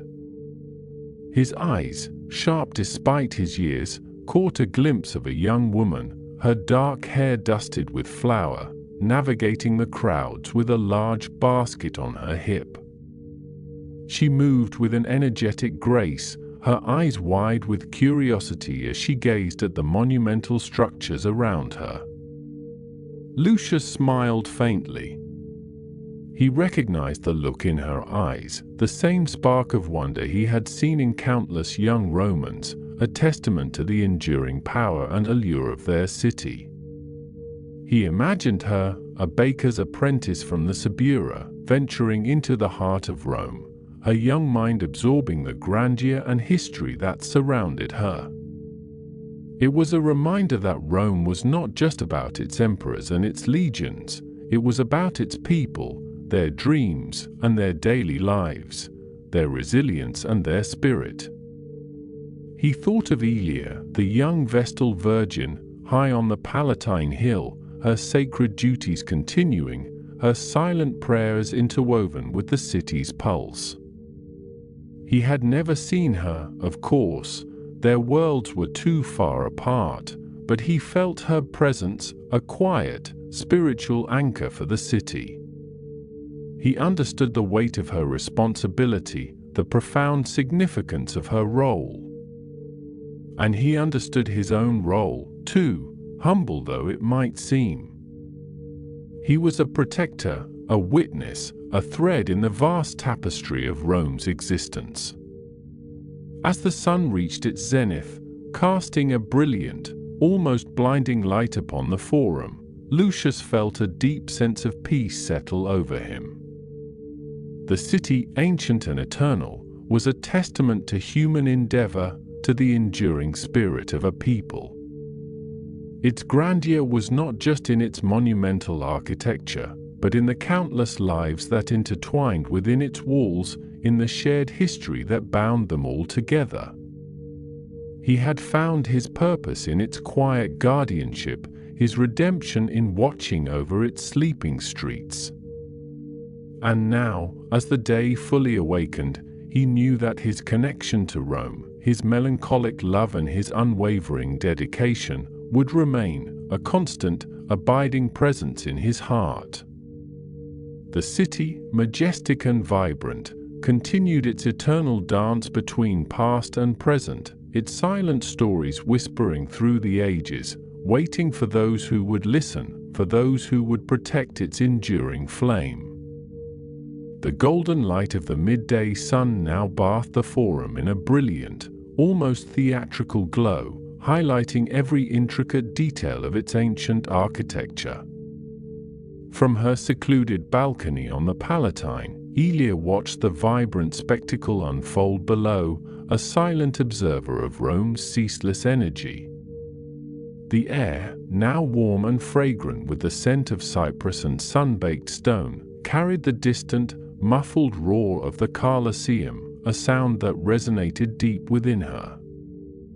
It was the sound of Rome, a primal, exhilarating pulse that spoke of triumph and spectacle, of life lived on a grand scale. Her gaze drifted towards the massive amphitheater, its colossal arches now fully illuminated, standing proud against the azure sky. She imagined the throngs of people pouring into its vast arena, their anticipation a palpable energy that even from this distance, she could almost feel. It was a place of both awe and terror, a crucible where Rome's identity was forged in blood and glory. Yet, in her mind, it was also a symbol of resilience, a testament to the city's unyielding spirit. She thought of the gladiators, the condemned, the emperors and the common folk who had all passed through its gates, each leaving an indelible mark on its ancient stones. Elia felt a profound sense of interconnectedness, a realization that her sacred duties, though seemingly removed from the daily life of the city, were intrinsically linked to its very essence. The eternal flame she guarded in the atrium vestae was not just a symbol, it was the beating heart of Rome, a spiritual anchor that sustained its people, its institutions, its very soul. Her quiet prayers, her meticulous rituals, were her contribution to this grand tapestry, a silent, unwavering affirmation of Rome's enduring legacy. The yearning for the world outside, for a life of ordinary experiences, did not vanish, but it transformed into a deeper understanding, a profound appreciation for her unique role as Rome's silent guardian and witness. She was a thread, fine and delicate, but essential to the strength and integrity of the whole. Below, in the bustling heart of the forum, Cassia, her delivery complete, found herself drawn to the vibrant energy of the place. The heavy basket now empty, she felt a lightness in her step, a sense of exhilaration that made her want to explore every corner of this magnificent space. She gazed up at the towering columns of the Temple of Castor and Pollux, their fluted shafts reaching towards the sky, and then marveled at the intricate carvings on the Arch of Septimius Severus. Each monument told a story, each stone whispered of emperors and legends, of triumphs and tragedies. She saw senators in their pristine white togas, their faces stern and serious as they debated matters of state.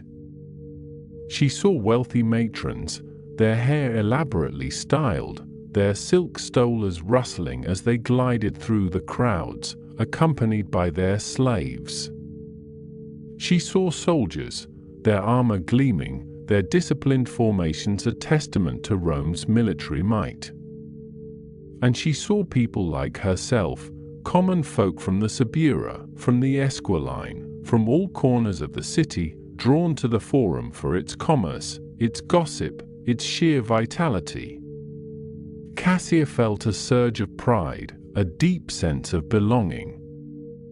This was her city, too, not just the grand palaces of the Palatine or the imposing temples of the Forum, but the bustling streets of the Subura, the baker's shop, the familiar faces of her neighbors. She understood then that Rome was not just a collection of buildings, it was a living, breathing entity, its pulse felt in the footsteps of every citizen, its spirit woven into the fabric of every life. The stark contrast between the opulence of the Palatine and the struggles of the Subura did not diminish her appreciation. Instead, it deepened it, revealing the complex, multifaceted nature of her city. She realized that her own community, with its resilience and its vibrant spirit, was as essential to Rome as any grand monument. As she made her way back towards the Subura, her heart lighter than it had been in a long time, Cassia carried with her not just the memory of grand sights, but a newfound understanding of Rome's soul, a deeper appreciation for her own place within its ancient, enduring story. The city's heartbeat resonated within her, a silent, powerful affirmation of her connection to its timeless narrative. At the edge of the Forum, near the imposing Arch of Titus, Lucius Valerius stood, his shift now truly over, watching the last vestiges of the midday crowds begin to disperse. The sun, now beginning its slow descent, cast long, golden shadows across the ancient stones, painting the Forum in hues of amber and rose. He felt the familiar ache in his old bones, but it was a comfortable ache, the kind that came from a day well spent, a duty faithfully discharged. His gaze lingered on the Arch of Titus, its intricate carvings depicting the triumphs of Rome, the spoils of war, the enduring power of the empire.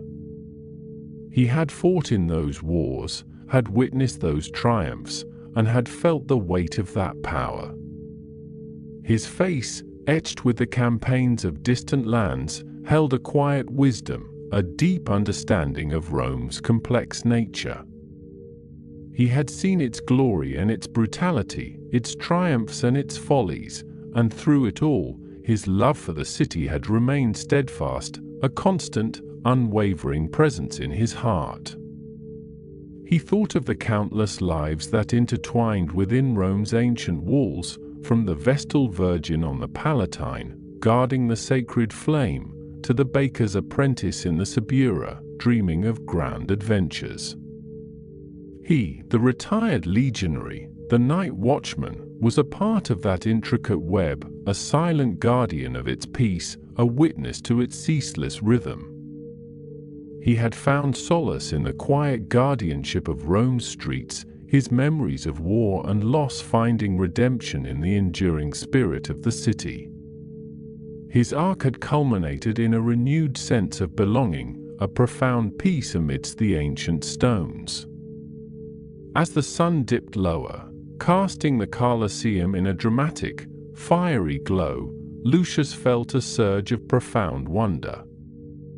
This city, his city, was a living entity, breathing and evolving, yet rooted in an immutable past. Its grandeur was not merely in its stone and marble, but in the collective spirit of its people, in the enduring legacy of its history.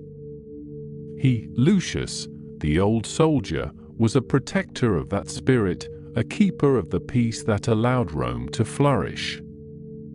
And in that quiet, solitary moment, watching the city prepare for the approaching night, he found a deep, abiding peace, a sense of purpose that transcended the memories of past battles. The city's heartbeat resonated within him, a silent, powerful affirmation of his place in its timeless story. The day began to fade, the golden light softening to a gentle twilight, and the city, ancient and eternal, continued its majestic dance between light and shadow, its silent stories whispering through the ages, waiting for those who would listen. The murmur of the Tiber, the scent of cypress, the distant sounds of a street vendor, all blended into a harmonious symphony, a lullaby for the sleeping city. And in the heart of that magnificent city, three souls, each in their own way, found a profound connection to its enduring spirit, a quiet understanding of their place within its vast, timeless narrative. The moon, a silver coin tossed into the velvet sky, cast long, dancing shadows across the ancient stones of the Forum, illuminating the worn marble and the silent columns with a gentle, ethereal glow. The air, now cooler with the deepening night, carried the faint, sweet scent of jasmine from a hidden garden on the Palatine, and the earthy aroma of damp earth from the Tiber's banks. The city, having exhaled its last breath of daytime clamor, settled into a profound, resonant quietude, a hush broken only by the distant hoot of an owl or the soft rustle of leaves in a forgotten courtyard. Lucius, his patrol route winding through the shadowed alleys behind the Basilica Julia, paused near a crumbling archway, its keystone worn smooth by centuries of wind and rain.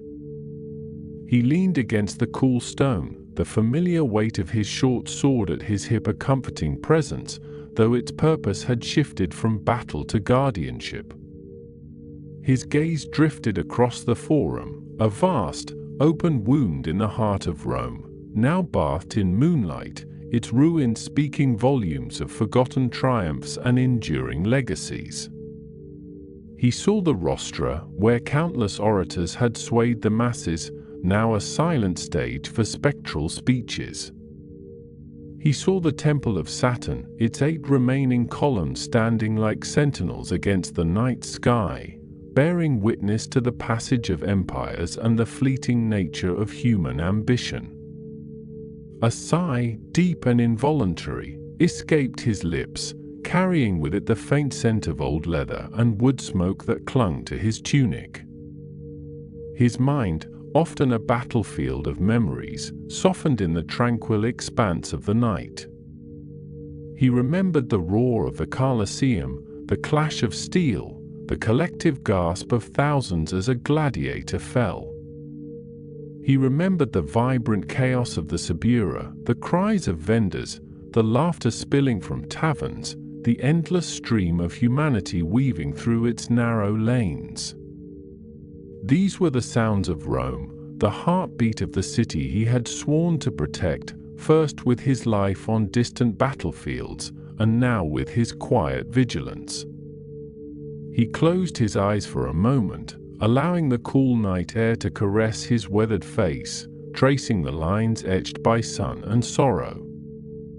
He saw, not with his eyes, but with the vivid clarity of memory, the faces of his comrades, young men full of fire and dreams, now long turned to dust in foreign lands. He felt the cold bite of a winter wind on the Germanic frontier, the searing heat of a desert sun in Judea, the crushing weight of a shield wall in Britannia. Each scar on his body, a silent testament to a battle fought, a life lived on the precipice of oblivion.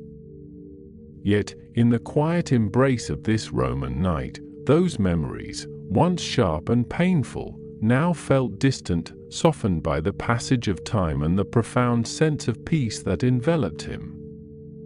He opened his eyes, his gaze falling upon the Temple of Vesta, its circular form a symbol of eternal flame and enduring purity. He thought of the Vestal Virgins, their sacred duty, their unwavering devotion to the hearth of Rome. He, too, in his own way, tended a flame, not of fire, but of order, of safety, of the quiet continuation of life within the sleeping city. His purpose, once defined by conquest, had subtly, almost imperceptibly, shifted to preservation.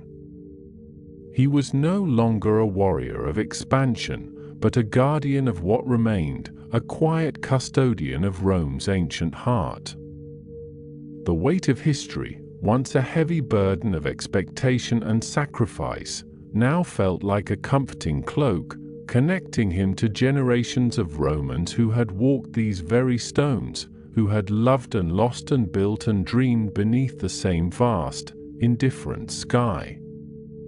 He was a thread in the intricate tapestry of Rome, a silent, watchful presence, finding solace in the simple act of belonging. Meanwhile, Cassia, her heart still thrumming with the echoes of Silas's haunting melody, found herself drawn, almost instinctively, towards the quiet, shadowed pathways of the Palatine Hill. The moon, now higher in the sky, painted the stately residences of the wealthy with a silvery sheen, transforming their grand facades into spectral palaces. The air here was cleaner, scented with expensive perfumes and the rich, earthy aroma of well-tended gardens, a stark contrast to the pungent, lively odors of the Subura. She moved with a newfound lightness, her usual hurried pace replaced by a contemplative stroll, her senses acutely aware of the subtle shifts in atmosphere. She passed by the grand entrance to the Domus Augustana, its imposing gates now firmly shut, the sounds of revelry long silenced. She imagined the banquets, the laughter, the whispered intrigues that played out within those walls, a world utterly alien to her own. She thought of the baker's shop, the comforting warmth of the ovens, the familiar scent of rising dough, the boisterous camaraderie of her fellow apprentices. The contrast was stark, almost jarring, yet it didn't fill her with envy, but rather with a curious sense of understanding.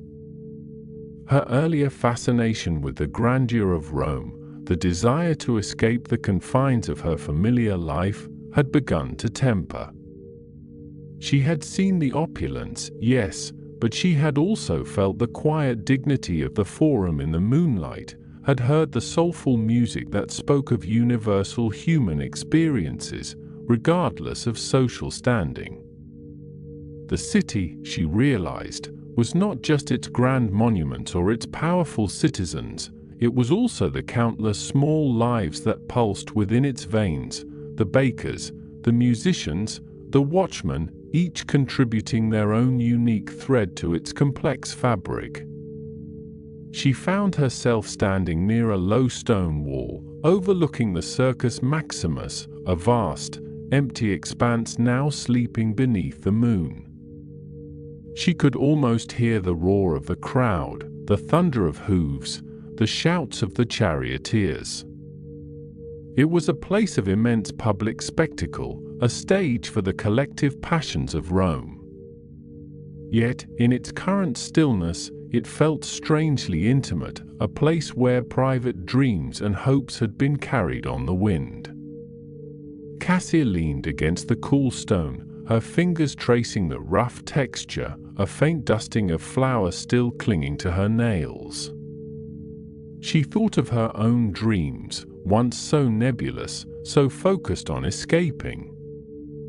Now, they felt more grounded, more connected to the reality of her life. She still yearned for adventure, for stories beyond her own, but she also felt a burgeoning appreciation for the resilience of her own community, for the warmth and strength found in the bustling lanes of the Subura. The city had shown her its dazzling heights and its quiet depths, and in doing so, had subtly reshaped her perspective. She understood now that true strength lay not just in grand pronouncements, but in the quiet perseverance of everyday life, in the shared burdens and joys of a community. The weight of history, once a distant concept, now felt like a shared inheritance, a collective memory that bound all Romans together, from the emperor on the Palatine to the baker's apprentice in the Subura. And Silas, his lyre now slung across his back, its strings humming a faint, sympathetic vibration against his tunic, wandered towards the banks of the Tiber. The river, a silver ribbon under the moon, flowed with an ancient, unhurried grace, its rhythmic murmur a soothing counterpoint to the city's silent vigil. He found a quiet spot near the Ponte Fabricius, its sturdy arches a testament to Roman engineering, spanning the dark waters with unwavering strength. He sat on a smooth, river-worn stone, letting his fingers idly brush against the strings of his lyre, not playing, but simply feeling the familiar texture of the wood, the tautness of the gut strings. His mind replayed the melodies he had woven throughout the night, the lively tunes for the market, the melancholic strains for the quiet courtyards, and the soaring, hopeful notes he had shared with Cassia. Each note, each chord, felt like a brushstroke on a vast canvas, painting the emotions of the city, capturing its essence in fleeting sound. He thought of the people he had encountered, the weary merchant, the laughing lovers, the thoughtful apprentice. Each face, a story, each story, a note in the grand symphony of Rome. He was not just a musician, he realized, but a chronicler, a translator of the city's unspoken language. His music was a mirror reflecting the joy and sorrow, the hope and despair, the quiet resilience that pulsed beneath the surface of this ancient metropolis. The scent of the river, a mix of damp earth, reeds, and a faint, metallic tang, filled his nostrils, grounding him in the present moment. He watched a lone boat drift slowly downstream, its lantern a tiny, bobbing star against the dark water, carrying its silent cargo towards an unseen destination. He felt a profound connection to this river, this ancient artery of Rome, which had witnessed countless generations, heard endless stories, and carried the hopes and dreams of an entire civilization. His journey through the city tonight had not been one of grand revelations, but of subtle affirmations.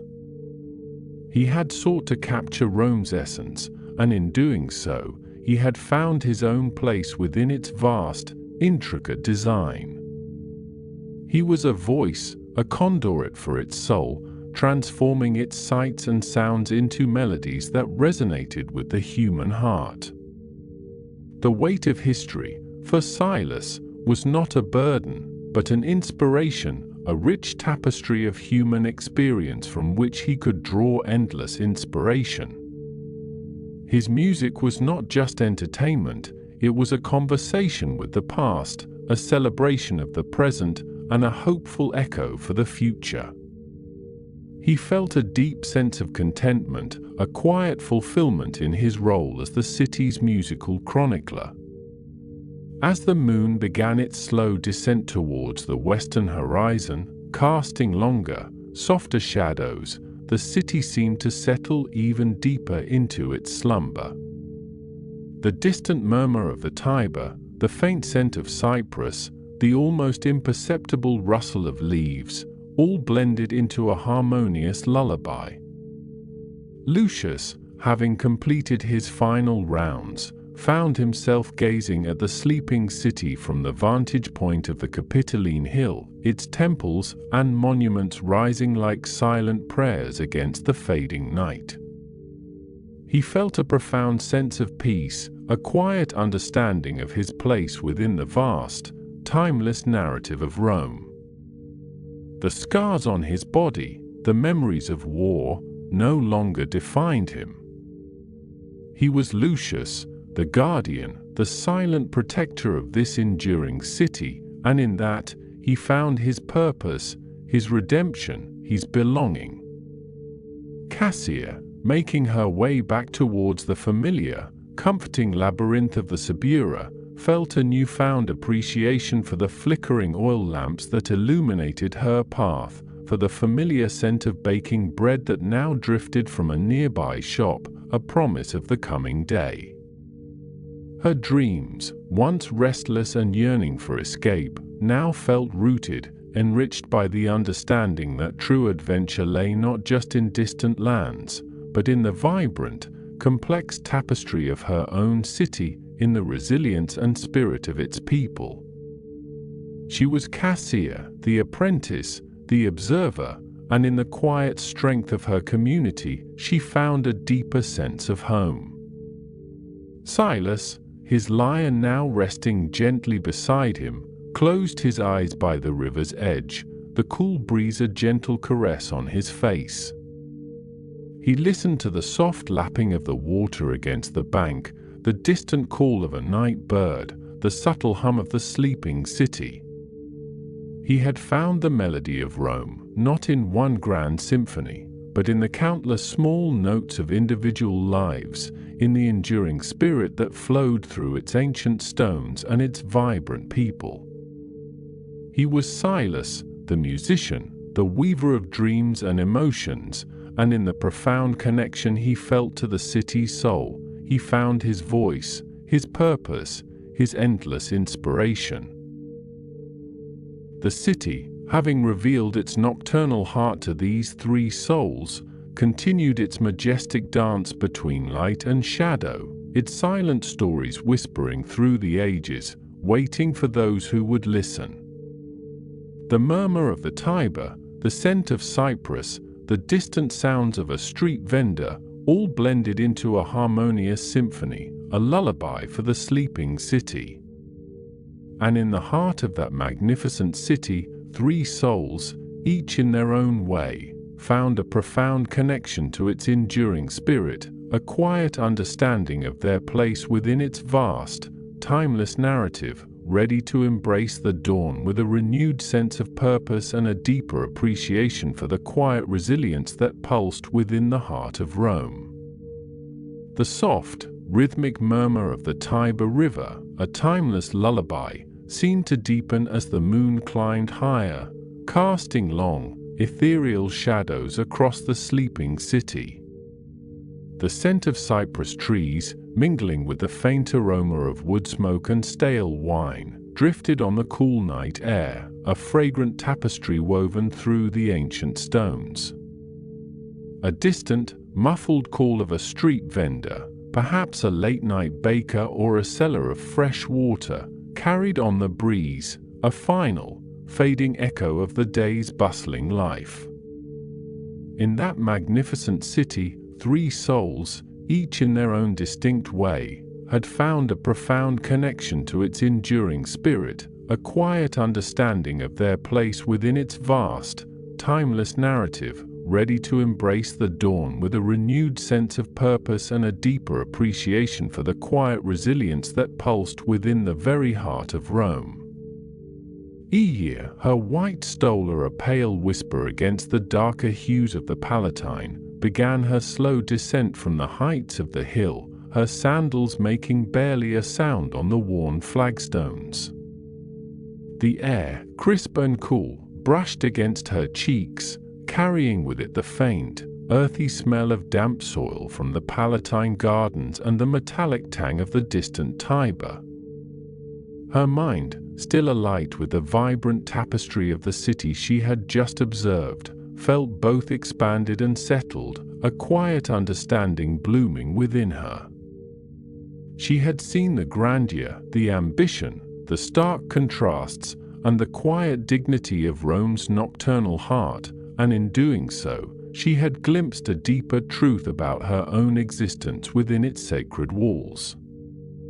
The path wound gently downwards, past the silent, imposing structures of the imperial palaces, their windows dark and unseeing, like the eyes of sleeping giants. She imagined the emperors and their retinues, now deep in slumber, their dreams perhaps filled with the weighty concerns of empire, or perhaps with simpler, more human longings.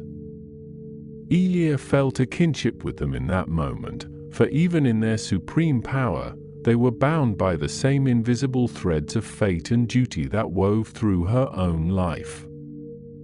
The city, in its quietude, revealed its true nature not as a collection of buildings and monuments, but as a living, breathing entity, a collective dream of generations. As she reached the edge of the forum, the vast expanse lay before her, bathed in the silver glow of the moon. The columns of the Temple of Saturn stood like ancient sentinels, their fluted forms reaching towards the heavens, while the Arch of Septimius Severus, a monument to a later glory, cast a sharp, intricate shadow across the paving stones. She paused, her gaze sweeping across the hallowed ground, remembering the vibrant chaos of the day, the clamor of merchants, the impassioned speeches of orators, the hurried footsteps of citizens. Now, only the wind whispered through the ruins, a soft sigh that carried the weight of centuries. Elia thought of the Vestal virgins who had walked these very paths before her, their lives dedicated to the eternal flame, to the sanctity of Rome. She felt their presence, not as ghosts, but as a continuous thread of purpose, a lineage of quiet strength. Her own yearning for understanding, for a connection beyond the strictures of her sacred role, no longer felt like a transgression, but rather a deepening of her commitment. To truly guard Rome's spirit, she realized, one must first understand its soul, in all its complexity and contradiction. Her nocturnal excursions, once a secret rebellion, now felt like a sacred duty, an act of silent guardianship. She continued her journey, her steps leading her towards the Atrium Vestae, her sanctuary within the bustling heart of Rome. The air grew cooler as she approached the house of the Vestals, the scent of damp earth and ancient stone becoming more pronounced. The high walls of the atrium, usually a barrier, now felt like a comforting embrace, a return to the quiet order of her life. She thought of the eternal flame burning steadfastly within the temple of Vesta, a beacon of Rome's enduring spirit, and felt a surge of quiet pride. She was a part of that, a vital link in an unbroken chain. Meanwhile, Drusus, his formidable physique moving with a surprising grace through the labyrinthine alleys of the Subura, felt the cool night air soothe the lingering ache in his muscles. The rigorous training of the day, the relentless drills with the wooden sword, the heavy shields, the endless circuits of the practice arena, had left him bone-weary, but the night offered a temporary reprieve, a chance for his mind to wander beyond the grim reality of his future. He moved with the practiced stealth of one who wished to be unseen, his worn tunic blending into the deep shadows cast by the leaning tenements. The Subura, usually a cacophony of shouts, laughter, and the clatter of daily life, was now a hushed maze of flickering oil lamps and the occasional distant bark of a dog. The scent of cypress, carried from the grander parts of the city, mingled here with the more pungent aromas of refuse, stale wine, and the faint, sweet smell of cooking fires that had long since died down. He passed by open doorways, catching glimpses of families huddled together on straw mats, their breathing soft and even in sleep. A pang of something akin to longing, a quiet ache for a life of simple domesticity, flickered within him, quickly extinguished by the stark reality of his own path. He thought of the Colosseum, its colossal shadows stretching across the cityscape, a constant, looming presence in his mind. He had spent the twilight hours within its bowels, practicing with his fellow gladiators, the metallic clang of practice weapons echoing in the vast, empty space. He had felt the cold stone beneath his calloused hands, the immense weight of the arena's history pressing down upon him. He imagined the roar of the crowd, the blinding sun, the taste of dust and fear. Yet, tonight, as he walked through the quiet streets, a different feeling had begun to settle within him. He had seen the city from the heights of the Palatine, a breathtaking expanse of light and shadow, a testament to human endeavor. He had seen the Forum, not as a place of impending judgment, but as a stage for the unfolding drama of human lives. He had seen the ordinary people of Rome, living their quiet existences, their hopes and fears not so different from his own. And in that observation, a fragile inner strength had begun to bloom. He was not just a gladiator, a tool for spectacle. He was a man, a part of this vast, intricate tapestry of Rome. Drusus found himself drawn to the river's edge, the rhythmic lapping of the Tiber against its banks a hypnotic sound. He stood for a long moment, watching the moonlight dance on the water's surface, the reflections of the ancient bridges shimmering like silver threads. The river, ceaseless and eternal, seemed to carry away the burdens of the day, leaving behind a sense of quiet renewal. He thought of his own destiny, the brutal path that lay before him, and for the first time, he felt a flicker of acceptance, not of resignation, but of a stoic resolve. He would face it with dignity, with the strength he found in these quiet moments, in the enduring spirit of the city that had shaped him. His journey back to the gladiatorial barracks, a stark, utilitarian building at the edge of the city, felt different now. The walls, once a symbol of his confinement, now seemed to hold a different meaning. They were a place of preparation, a crucible where his strength, both physical and mental, would be forged. He understood that his life, though seemingly brutal, was also a part of Rome's grand narrative, a testament to its power and its spectacle. He would play his part, not as a victim, but as a man who had found his own quiet strength in the face of an unforgiving destiny. As the first faint blush of dawn began to paint the eastern sky, a soft, pearlescent light spreading across the horizon, Elia reached the familiar, imposing gates of the atrium vesti. The air here was cooler, imbued with the scent of ancient stone and the faint, sweet aroma of the sacred oils used in the temple. The high walls, which had once felt like a barrier, now offered a profound sense of sanctuary, a quiet harbor in the midst of the vast, waking city. She slipped through a small, inconspicuous side entrance, her movements as silent as a whisper, the heavy wooden door closing behind her with a soft, resonant thud that echoed gently in the stillness. The inner courtyard of the atrium was bathed in the soft, pre-dawn light, the marble statues of former Vestal virgins standing in serene repose, their faces etched with a quiet dignity. The central pool, reflecting the paling sky, shimmered with a delicate, ethereal glow. Elia walked across the polished flagstones, her bare feet cool against the ancient stone, a sense of profound peace settling over her. She felt the weight of her sacred duties, not as a burden, but as a profound privilege, a connection to something eternal and unchanging.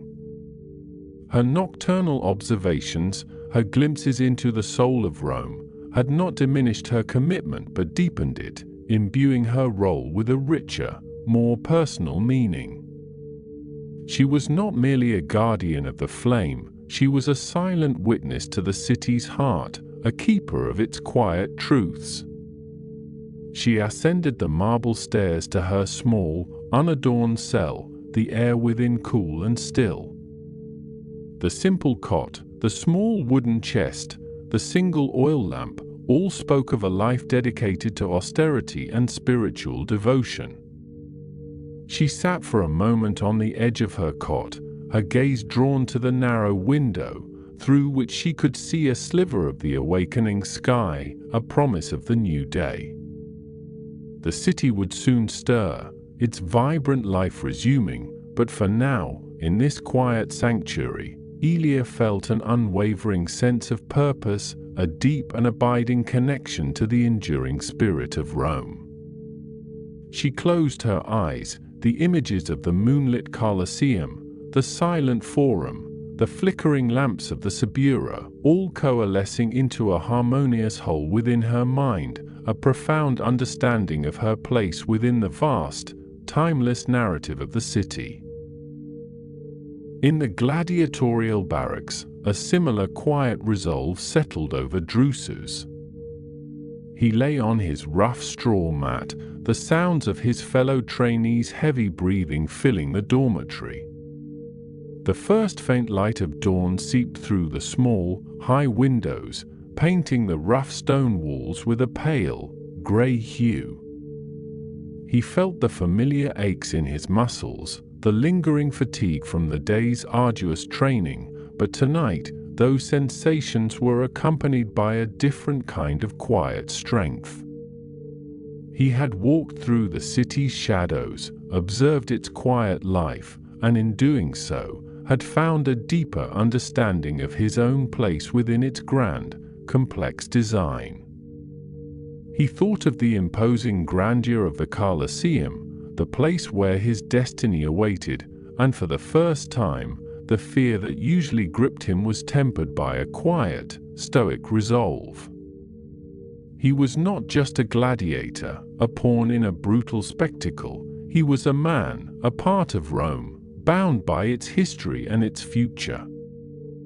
He would face his fate with dignity, with the inner strength he had discovered in the quietude of the night. The city, in its vastness, had offered him a glimpse of his own resilience, a testament to the human spirit's capacity to endure and to find meaning even in the most challenging of circumstances. He closed his eyes, the rhythmic sounds of the barracks, the distant murmur of the waking city, all blending into a comforting hum, a promise of the dawn and the strength it would bring. The city itself, now slowly awakening under the gentle caress of the rising sun, seemed to breathe a collective sigh. The soft, rhythmic murmur of the Tiber River continued its ceaseless flow, a constant reminder of time's passage and Rome's enduring spirit. The scent of cypress trees, now mingled with the fresh aroma of morning dew and the faint promise of newly baked bread, filled the air, a fragrant welcome to the new day. The distant, muffled sounds of a street vendor's first calls, carried on the cool morning breeze, signaled the gentle return of life to the ancient streets. And in the heart of that magnificent city, Alia and Drusus, each in their own sanctuary, found a profound connection to its enduring spirit, a quiet understanding of their place within its vast, timeless narrative, ready to embrace the dawn with a renewed sense of purpose and a deeper appreciation for the quiet resilience that pulsed within the heart of Rome. Their journeys through the moonlit streets had brought them not just to their physical destinations, but to a deeper, more peaceful understanding of themselves, nestled securely within the grand, eternal embrace of the city. The moon, a slender crescent now, began its slow descent towards the western horizon, casting long, ethereal shadows across the sleeping city. A hush, deeper than any that had fallen before, settled over Rome, a brief, sacred pause between the fading night and the emerging day. The air, cool and crisp, carried the faint, sweet scent of jasmine from hidden courtyards, mingling with the earthy aroma of damp stone and the distant, familiar tang of the Tiber. Each of the night's wanderers, having traversed their own paths through the moonlit streets, found themselves now on the cusp of this new beginning, their hearts subtly altered by the quiet revelations of the darkness. Ea, her white stola shimmering faintly in the pre-dawn gloom, stood on the Palatine Hill, a silent sentinel overlooking the sprawling grandeur of the Forum below. The sacred flame in the atrium vestì, which she had tended with such devotion, felt not like a burden now, but a living connection to the very soul of Rome. From this elevated vantage point, the city unfurled before her like an ancient scroll, its monumental structures softened by the fading night, their sharp edges blurred into a gentle tapestry of stone and shadow. She could discern the skeletal arches of the Basilica Julia, the proud columns of the Temple of Saturn, and the distant, rounded mass of the Colosseum, all bathed in a pale, pearlescent light that promised the imminent arrival of the sun. The weight of her vows, which had sometimes felt like invisible chains, now seemed to transform into a profound responsibility, a quiet honor. She was not merely a guardian of a flame, but a witness to the enduring spirit of Rome, a silent observer of its timeless rhythm. The yearning for the world beyond her sacred precinct had not vanished, but it had shifted, transforming into a deeper appreciation for the unique perspective her position afforded her, a quiet understanding that her connection to the city was as vital and profound as any legionaries or senators. A faint, almost imperceptible warmth spread through her, a sense of belonging that transcended the physical boundaries of the atrium vestae, connecting her to every stone, every whisper of wind, every sleeping soul in the vast city below. Lucius Valerius, his watch now drawing to a close, leaned against a crumbling archway near the Porticus Octaviae, his gaze fixed on the eastern sky where the first blush of rose and gold was beginning to paint the horizon. The rhythmic clatter of his hobnailed boots on the cobblestones, which had been his constant companion throughout the long night, had ceased, replaced by the gentle lapping of water from a nearby fountain. His old legionary cloak, heavy and familiar, felt like a second skin, a comforting weight against the lingering chill of the pre-dawn air. The memories of distant campaigns, of the dust and the blood and the camaraderie, still flickered at the edges of his mind, but they no longer held the sharp sting of regret or loss. Instead, they were woven into the larger tapestry of his life, a part of the man he had become, a man who now found profound satisfaction in the quiet guardianship of his beloved city. He thought of the sleeping families behind the shuttered windows, of the merchants dreaming of bustling markets, of the children nestled safely in their beds, and a deep, quiet pride swelled within his chest. His purpose, once defined by conquest and defense on distant borders, had evolved into a more intimate, yet no less vital, protection of the very heart of Rome. He was a silent sentinel, a guardian of its peace, and in that role, he found a redemption that no victory on a battlefield could ever have provided. A faint smile, soft and melancholic, touched his lips as he watched the sky brighten, a new day dawning not just for Rome, but for the quiet, steadfast heart of its old soldier. In the labyrinthine alleys of the Suburra, Cassia, her hand still faintly dusted with flour from her clandestine baking, found herself perched on a low wall, gazing up at the narrow strip of sky visible between the towering insulae. The usual cacophony of the district, the shouts of vendors, the braying of donkeys, the incessant chatter, was replaced by a profound stillness, broken only by the distant crow of a rooster and the gentle rustle of a stray cat disappearing into the shadows. Her youthful curiosity, which had propelled her through the winding streets, had been sated not by grand adventures, but by a deeper understanding of her own place within the city's intricate web. She had seen the stark contrasts, the opulent villas on the Palatine, the bustling markets, the quiet dignity of the working-class homes, and the vibrant, resilient spirit that pulsed through every corner of Rome.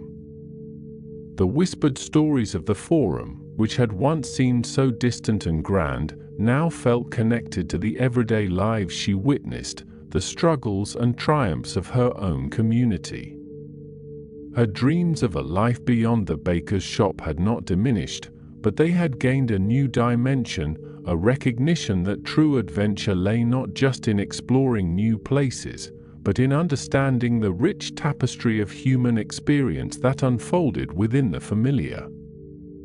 A sense of quiet contentment settled over her, a realization that the Suburra, with all its challenges and its vibrant life, was her home, and its people, her people.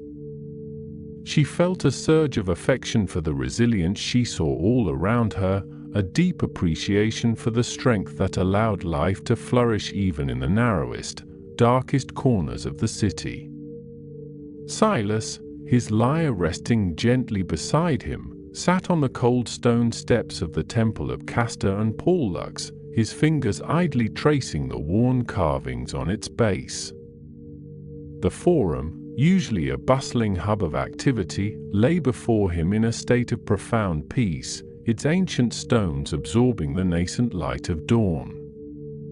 The melodies he had woven throughout the night, reflecting the city's nocturnal pulse, now coalesced into a single, harmonious chord within his mind, a symphony of joy and sorrow, of laughter and longing, of the enduring spirit of Rome.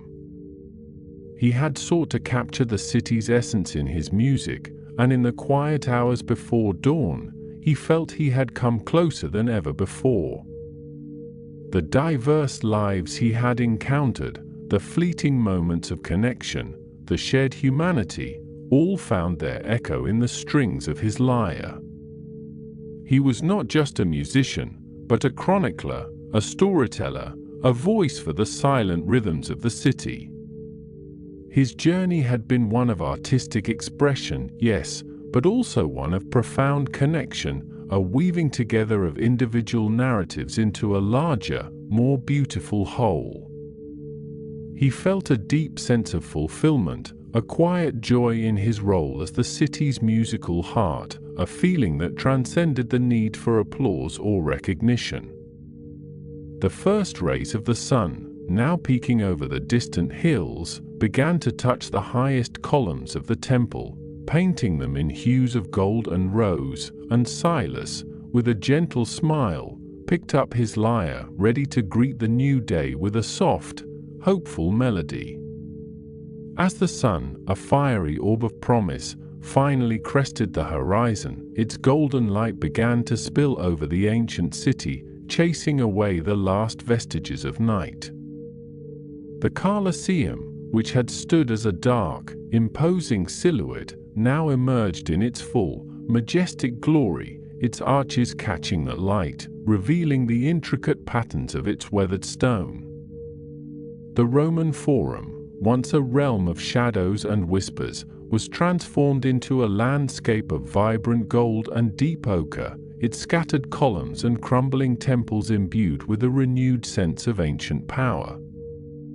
The air, no longer cool, began to warm, carrying the faint, awakening scent of baking bread and freshly drawn water. Ehia, from her perch on the Palatine, watched as the city below slowly stirred to life. The first wisps of smoke curled from hearths, the distant clang of a blacksmith's hammer echoed faintly, and the soft murmur of awakening voices began to rise from the streets. She saw the city not just as a collection of buildings and people, but as a living, breathing entity, constantly evolving, yet eternally rooted in its past. The weight of history, which had sometimes felt immense, now seemed to lift, replaced by a profound sense of continuity, a quiet understanding that she was a part of something vast and timeless. Her unique role, once a source of quiet yearning, now felt like a privilege, a sacred trust. She was a witness to Rome's enduring spirit, a silent guardian of its ancient heart, and in that realization, she found a deep, abiding peace. Lucius, his hand instinctively resting on the hilt of his gladius, though it was long since retired, felt the warmth of the sun on his face, a comforting embrace after the chill of the night. The memories of war, though still present, were now softened by the gentle light of dawn, receding into the background as the vibrant life of the city began to assert itself. He saw a young woman hurrying past, a basket balanced on her head, her laughter echoing in the narrow street, and a profound sense of contentment settled over him. His purpose, once defined by the clash of steel and the roar of battle, had found a new, more gentle expression in the quiet guardianship of Rome's streets. He was no longer just a soldier, but a protector, a silent sentinel watching over the city he loved, and in that quiet service, he found a redemption that transcended all past losses. The city, in its awakening, offered him a renewed sense of belonging, a quiet promise of continuity and peace. Cassia, her eyes sparkling with a newfound appreciation, watched as the Subura began its daily transformation. The baker's shop, which had been a place of routine, now seemed imbued with a deeper meaning, a vital part of the city's pulse. She saw her neighbors emerge from their homes, their faces etched with the stories of their lives, and she felt a profound connection to them, a sense of shared resilience and community. Her dreams, once focused on escape, now embraced the richness of her own world, understanding that true adventure lay not just in distant lands, but in the vibrant, complex tapestry of life unfolding right before her eyes. The stark contrasts of Roman life, which had once seemed daunting, now simply were, a testament to the city's vastness and its enduring capacity for both grandeur and struggle. She felt a quiet strength welling within her, a realization that her own life, with its simple rhythms and profound connections, was as much a part of Rome's grand narrative as any emperor's. Silas, his lyre now producing a soft, lilting melody, watched as the forum slowly filled with the first early risers.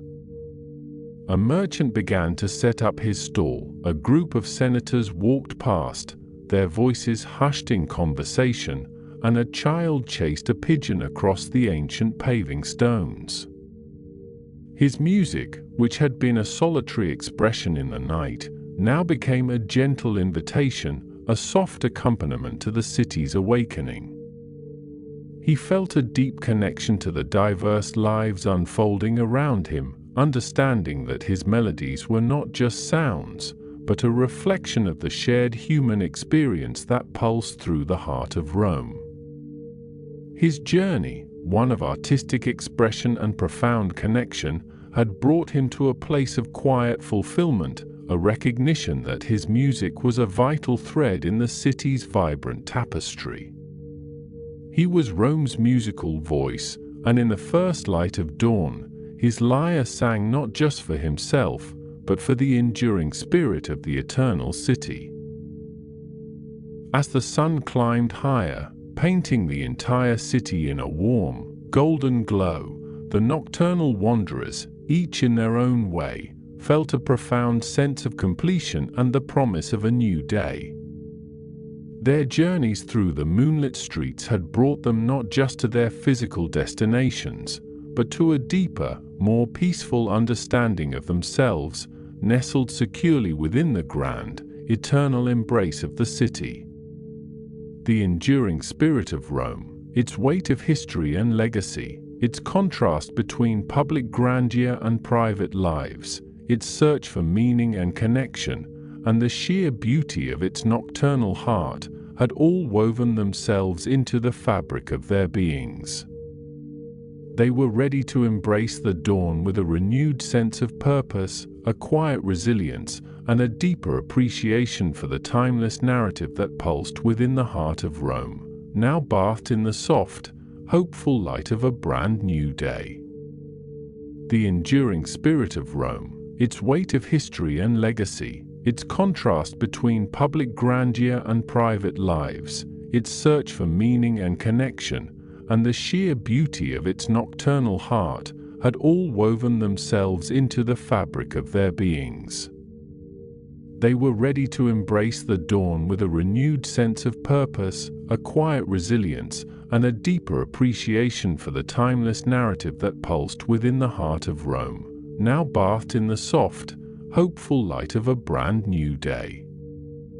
As the first tendrils of true morning light, a delicate blush of rose and gold, began to paint the eastern sky, the city slowly stirred from its slumber, not with a sudden jolt, but with a gentle, almost imperceptible sigh.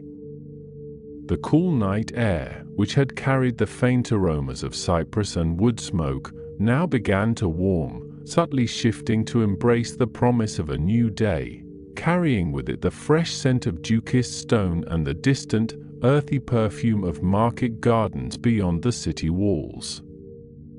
From their vantage point high on the Palatine Hill, where the emperors had once surveyed their vast domain, the figures in the story, whose names and faces were as varied and numerous as the stars that had just faded from view, watched this transformation unfold, a silent, reverent audience to Rome's daily rebirth.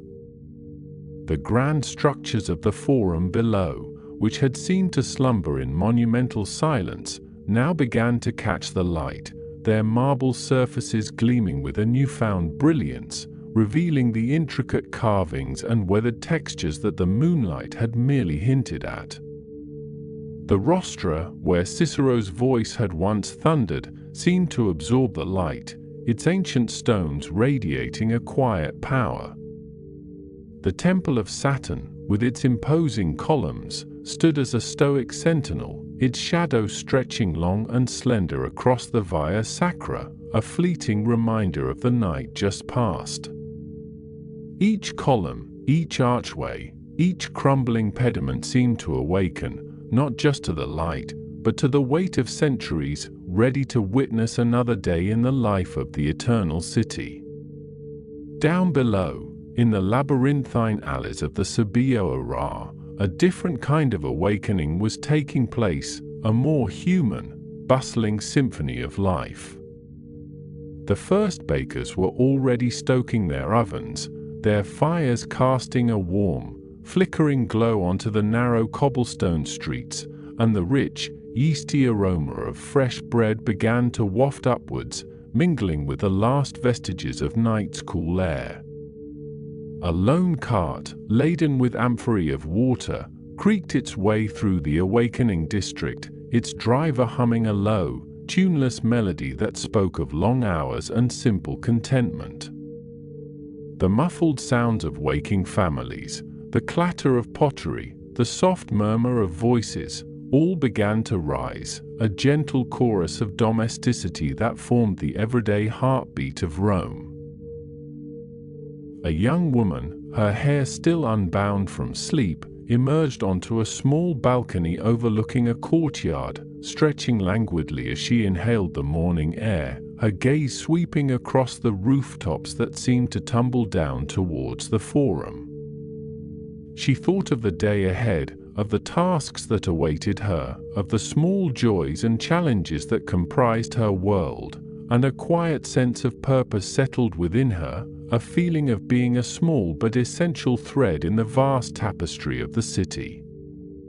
Her grandfather, a retired legionary with a face etched by sun and wind, sat by the open doorway of their small dwelling, carefully sharpening a worn knife, its metallic rasp a familiar sound in the morning quiet. He remembered other dawns, in distant lands, under different skies, but none held the same profound sense of belonging as the dawn over Rome. He thought of the young woman, his granddaughter, and a deep, quiet pride swelled in his chest. She was the future, a continuation of the Roman spirit, resilient and enduring.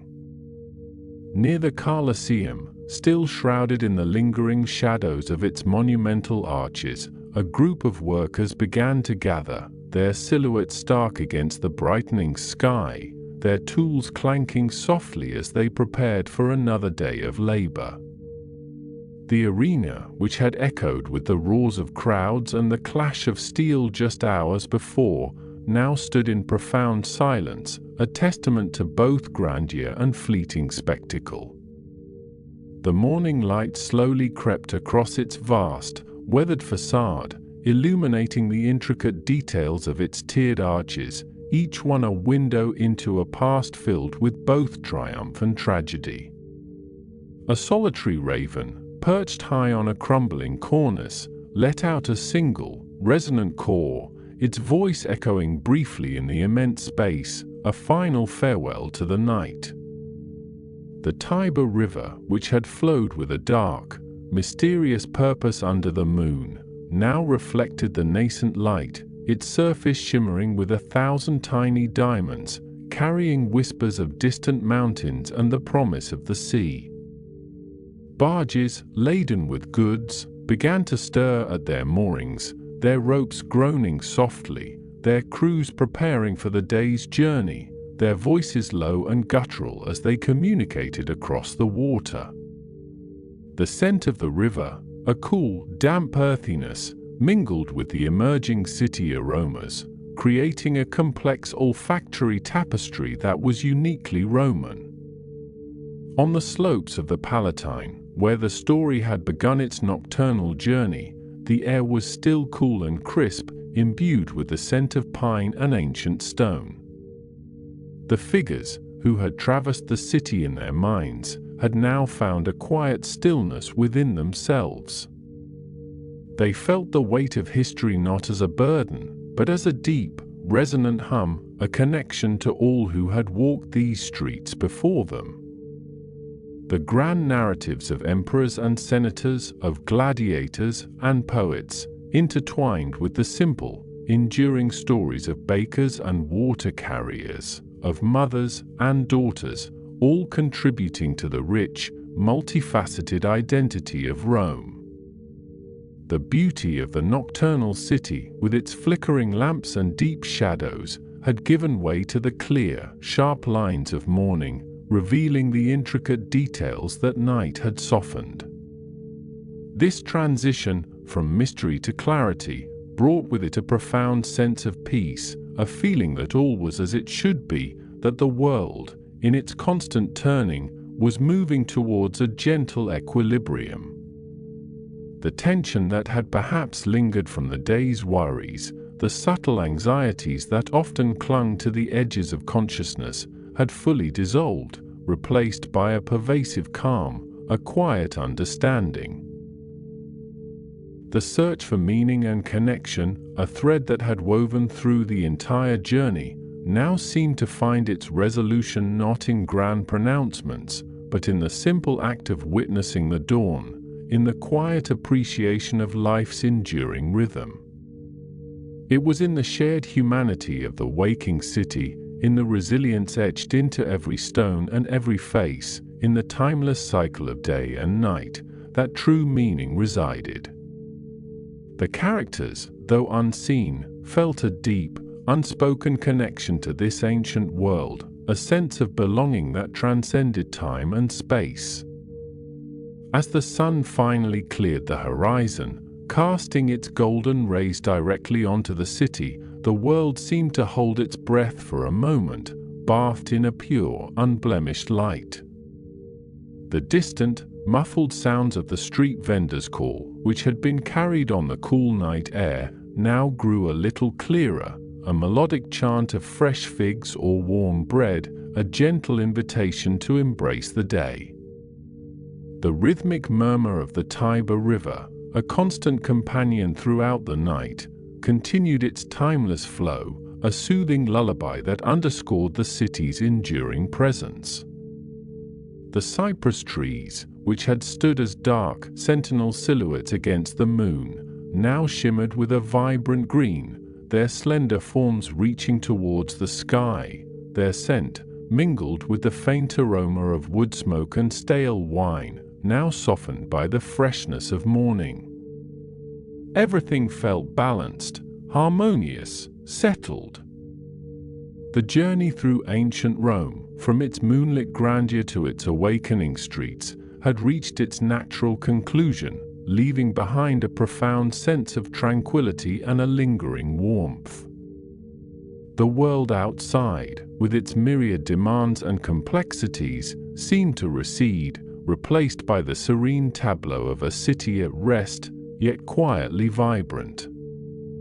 The air grew still, holding the promise of a peaceful day, a gentle warmth spreading through the very core of one's being. The light, now full and steady, seemed to wash over everything, softening edges, calming thoughts, inviting a deep and complete surrender to stillness. The ancient city, having shared its secrets and its soul, now offered its final gift, a profound and quiet peace, a gentle fading into the soft embrace of sleep, where dreams, like the dawn, would unfold with their own quiet beauty. The first rays of dawn, painting the eastern sky in hues of rose and gold, began to pierce the narrow alleys of the Sabioara, stirring the city from its slumber with a slow, deliberate grace. Iyir, nestled in her small chamber above the bustling street, felt the subtle shift in the air, a cool breath preceding the day's warmth, and her eyes fluttered open, adjusting to the faint light filtering through the oiled parchment window. The sounds of the city, muted during the deepest hours of night, now began their gradual crescendo, the distant clang of a blacksmith's hammer, the lowing of a cart-pulling ox, the murmur of early risers already making their way to the public fountains. She stretched languidly, her muscles protesting softly after a night spent dreaming of ancient emperors and whispered secrets, a smile playing on her lips as the memories of the previous day's explorations, particularly the hushed grandeur of the Colosseum under moonlight, drifted through her mind. A sense of quiet anticipation settled upon her, a feeling that the city, having revealed some of its nocturnal wonders, still held countless stories waiting to be discovered under the bright Roman sun. She rose from her simple cot, the cool stone floor a welcome sensation beneath her bare feet, and moved to the small basin where a pitcher of fresh water awaited, ready to perform her morning ablutions. The water, cool and invigorating, splashed against her face, washing away the last vestiges of sleep and sharpening her senses to the vibrant world outside. She dressed in a simple tunic, its linen soft against her skin, and tied her dark hair back with a plain ribbon, her movements unhurried and deliberate, savoring the quiet moments before the day's full demands began. Downstairs, the scent of baking bread and simmering lentils, familiar and comforting, wafted up from the communal kitchen, promising a hearty start to the day. Cassia, her face already flushed from the heat of the hearth, was directing the morning preparations, her voice a low, steady hum as she spoke to the younger servants. Elia found a quiet corner, accepting a warm bowl of pools, a thick Roman porridge, and a piece of crusty bread, observing the morning ritual of the household. The rhythm of life in the Sabioara was a constant, intricate dance, each person playing their part, contributing to the vibrant tapestry of the district. She watched an old woman meticulously sweeping the stoop outside, a group of children chasing a stray dog down the street, their laughter echoing off the tall insulae, and a merchant setting up his stall, meticulously arranging his wares. Later that morning, as the sun climbed higher, casting long shadows across the forum, Elia found herself drawn back to its historical heart, a place where the pulse of Roman life beat strongest. Lucius Valerius, having finished his early duties at the Senate House, had agreed to meet her there, promising to share more insights into the daily workings of the Republican Empire. He stood near the rostra, a raised platform adorned with the bronze prows of captured ships, where orators once swayed the masses with their powerful speeches, his figure silhouetted against the brilliant sky. As she approached, she noticed his thoughtful expression, his gaze sweeping across the ruins, as if he could still hear the echoes of ancient voices. "Good morning, Iyir," he greeted, his voice a calm counterpoint to the bustling market nearby. The forum, even in its current state, holds an undeniable power, does it not? One can almost feel the weight of centuries pressing down upon these stones, each one a silent witness to triumphs and tragedies. Elia nodded, her eyes tracing the intricate carvings on the Arch of Titus in the distance, a monument to a recent victory. It feels as though the very air here is charged with history, Lucius. I find myself imagining the throngs of people, the senators debating, the merchants haggling, and it's almost as if they are still here, just beyond the veil of time. Lucius smiled, a genuine warmth in his eyes. Indeed. Come, let me show you something that often goes unnoticed amidst the grand monuments. He led her away from the central square, towards a quieter corner near the House of the Vestals, a sacred precinct where the virgin priestesses guarded the eternal flame of Rome. The air here felt cooler, imbued with a sense of ancient sanctity. These are the remains of the Regia, he explained, gesturing to a modest, almost unassuming structure of weathered brick and stone. Once, it was the residence of the Pontifex Maximus, the chief priest of Rome, and later, a repository for sacred objects and state records. It may not possess the grandeur of the Colosseum, but its significance to the religious and political life of Rome was immense. He spoke of the intricate rituals performed within its walls, the careful guardianship of ancient prophecies, and the profound influence of the Vestal virgins, whose purity was believed to ensure the prosperity of the city. Elia listened intently, captivated by the details of daily religious life, a stark contrast to the more public spectacles of the arena. She imagined the Vestals, their white robes flowing, moving with solemn grace through these very courtyards, their lives dedicated to the gods and the welfare of Rome. The weight of their responsibility, the constant vigil over the sacred fire, seemed to permeate the very stones, creating an atmosphere of quiet reverence. As they walked, Lucius continued to weave tales of the forum's past, pointing out the site of the ancient Comitium, where the earliest assemblies of the Roman people gathered, and the Curia Julia, the Senate house, its sturdy brick walls still standing testament to countless debates and decrees. He spoke of the great orators, Cicero, Cato, Caesar, whose words once resonated through these very spaces, shaping the destiny of an empire.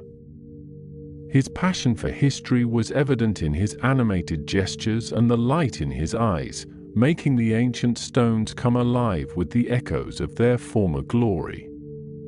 It is easy to forget, amidst the marble and the monuments, Lucius mused, his gaze sweeping across the bustling market stalls now filling the forum's edges, that this was not just a place of power, but also a vibrant marketplace, a social hub, a place where ordinary Romans conducted their daily lives.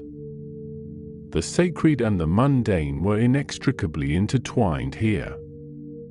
He pointed to a group of merchants haggling over a pile of fresh fish, their voices rising and falling in a familiar rhythm. Imagine Elia, a senator, fresh from a heated debate in the Curia, perhaps stopping to buy some olives or a new scroll from a bookseller just steps away. The juxtaposition of the ancient ruins and the vibrant, everyday life unfolding around them was striking, a testament to Rome's enduring spirit. Elia felt a deeper connection to the city, seeing it not just as a collection of historical sites, but as a living, breathing entity, constantly evolving yet always rooted in its past. The Forum, she realized, was a microcosm of Rome itself, a place of immense power and profound spirituality, yet also a place of simple human interaction, of commerce and community. Later in the day, as the sun began its slow descent, painting the sky in fiery oranges and deep purples, Elia found herself back on the Palatine Hill, drawn by the promise of a quiet moment and the unparalleled views of the city below. The air was growing cooler, carrying the faint scent of pine and distant cooking fires. She sought out a secluded spot amidst the sprawling ruins of the imperial palaces, a place where the ancient stones seemed to whisper tales of emperors and empresses, of grand feasts and whispered intrigues. She sat on a fallen column, its marble surface smooth and cool beneath her hand, and gazed out over the vast expanse of Rome. The Colosseum, now bathed in the soft, golden light of late afternoon, stood majestically in the distance, its arches like a giant, silent sentinel. The Forum, a complex tapestry of ruins and bustling life, stretched out before her, and beyond it, the Tiber River snaked its way through the city, reflecting the deepening colors of the sky. The sheer scale of it all was breathtaking, a testament to human ambition and ingenuity. Elia reflected on the day's discoveries, the stories Lucius had shared, and the palpable sense of history that permeated every stone. She thought of the Vestal Virgins, their lives of quiet devotion, and the senators, their voices echoing through the Forum. She considered the vast chasm between the lives of the powerful and the humble, yet how both contributed to the grand narrative of Rome. The city, she realized, was not just a collection of buildings, but a living organism, its past and present intertwined in a complex, beautiful dance. A gentle breeze rustled through the ancient cypress trees, carrying with it the faint sounds of the city below, the distant shouts of children, the rumble of a cart, the melodic call of a street vendor. These sounds, usually so mundane, took on a poetic quality from her elevated vantage point, blending into a harmonious symphony of urban life. She closed her eyes for a moment, allowing the sensations to wash over her, feeling a profound sense of connection to this ancient world. The weight of history, rather than being oppressive, felt comforting, like a warm blanket woven from countless generations of human experience. As the last slivers of sunlight dipped below the horizon, painting the western sky in dramatic strokes of crimson and violet, the first stars began to prickle through the deepening twilight. Oil lamps flickered to life across the city, dotting the landscape with warm, inviting glows, transforming Rome into a magical constellation of light. The transition from day to night was a slow, graceful ballet, each moment imbued with its own unique beauty. The air grew stiller, cooler, and the sounds of the city softened, becoming more intimate, more hushed. Elia remained on the Palatine for a long while, reluctant to break the spell of the twilight hour. The solitude was a welcome balm, allowing her thoughts to wander freely, to absorb the day's impressions and to simply be in this extraordinary place. She thought of Silas, the humble lamplighter, and his quiet dedication to illuminating the city streets, a small but vital contribution to the nocturnal beauty she now witnessed. She realized that even the smallest acts, when performed with care and purpose, contributed to the grandeur of Rome. Eventually, as the moon, a slender crescent, began its ascent, casting a soft, ethereal glow over the city, Elia knew it was time to descend from the heights of the Palatine. The path down was less familiar in the dim light, but the faint glow of the city below guided her steps. She moved slowly, carefully, her senses heightened by the deepening darkness, each rustle of leaves, each distant sound, taking on a new significance. The ancient stones beneath her feet felt cool and smooth, worn by countless footsteps over centuries, connecting her to all who had walked this path before. As she made her way back towards the Forum, the familiar landmarks emerged from the gloom, transformed by the moonlight into ghostly, majestic forms. The Arch of Titus, its intricate carvings now softened by the pale light, seemed to stand as a silent guardian, a gateway between the bustling day and the harsh night. The columns of the Temple of Saturn, stark and imposing, reached towards the sky like ancient sentinels, their shadows stretching long and distorted across the paved square. The air was filled with the subtle sense of night, damp earth, blooming jasmine from hidden gardens, and the lingering aroma of wood smoke from distant hearths. The Forum, usually a hive of activity during the day, was now largely deserted, save for a few late-night revelers making their way home, their laughter echoing briefly in the vast space, and the occasional watchman patrolling with his lantern. The silence was profound, broken only by the chirping of crickets and the distant hoot of an owl. Elia walked slowly, deliberately, allowing the atmosphere to envelop her. The ruins, stripped of their daytime distractions, revealed a different kind of beauty, a more contemplative and ethereal presence. She imagined the Forum as it might have been in its earliest days, a sacred grove, a meeting place under the stars, before the grand temples and basilicas rose to dominate the landscape. She passed the Basilica Julia, its massive footprint still evident, and imagined the legal proceedings that once took place within its walls, the impassioned arguments, the pronouncements of justice. The weight of Roman law, its enduring legacy, seemed to hover in the air, a testament to the city's profound influence on the world. She thought of the intricate web of rules and customs that governed Roman society, the delicate balance between order and individual freedom, a constant struggle that shaped the lives of its citizens. Further on, she reached the Temple of Vesta, its circular form a symbol of eternity, where the sacred flame was meticulously tended by the Vestal virgins. Even in the darkness, a faint glow seemed to emanate from within its hallowed walls, a quiet testament to the enduring power of faith and tradition. Elia paused, feeling a deep respect for the women who dedicated their lives to this sacred duty, their unwavering commitment to the spiritual well-being of Rome. Their quiet strength, their unyielding devotion, felt like a powerful, unseen force, anchoring the city to its ancient roots. As she continued her journey through the moonlit Forum, she noticed a figure sitting on the steps of the Temple of Antoninus and Faustina, its elegant columns rising gracefully into the night sky.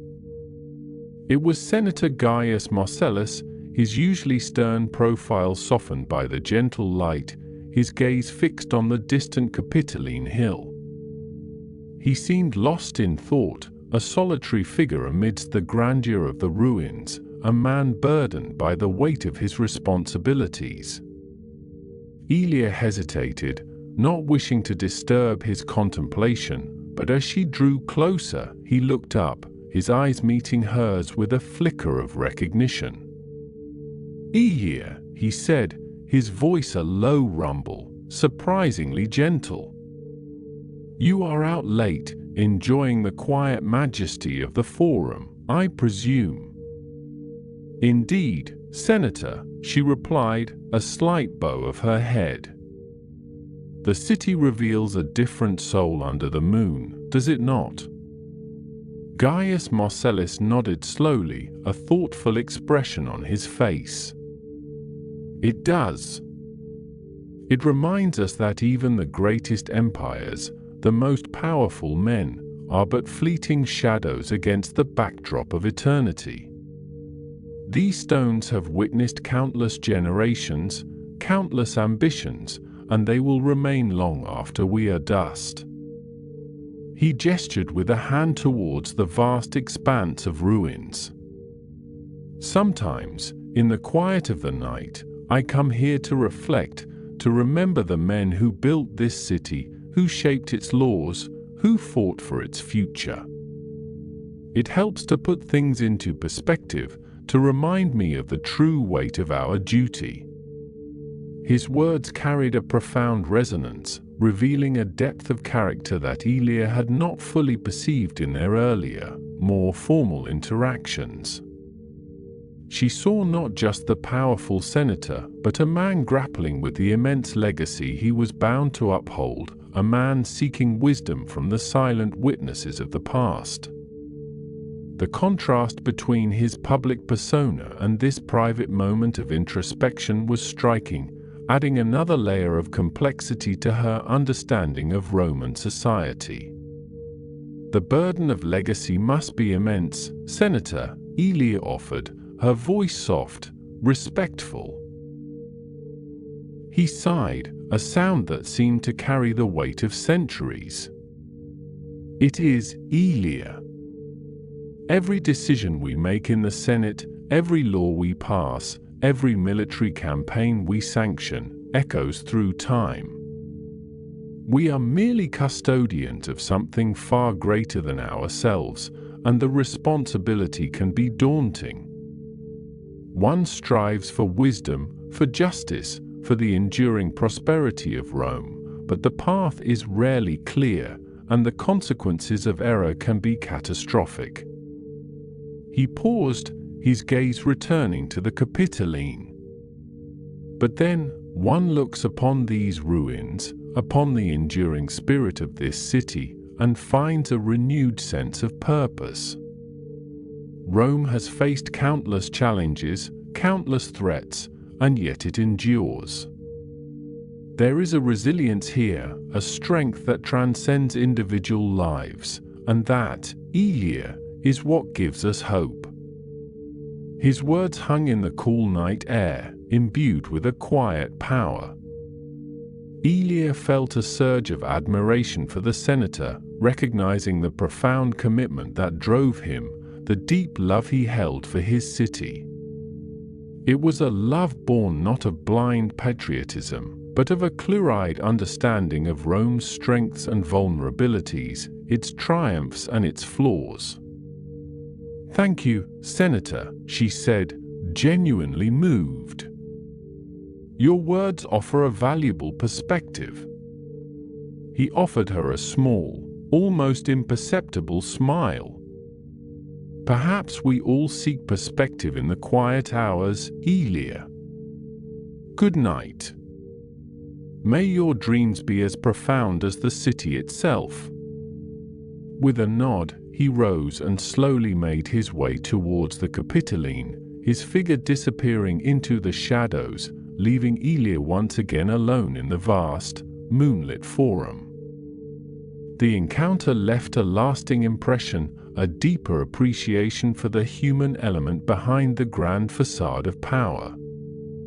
She realized that even those who held the reins of empire were not immune to moments of doubt, of reflection, of seeking solace in the enduring spirit of their city.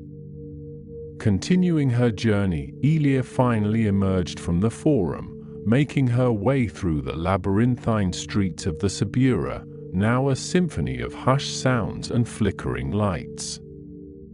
The narrow alleys, so bustling and boisterous during the day, took on a more intimate character at night.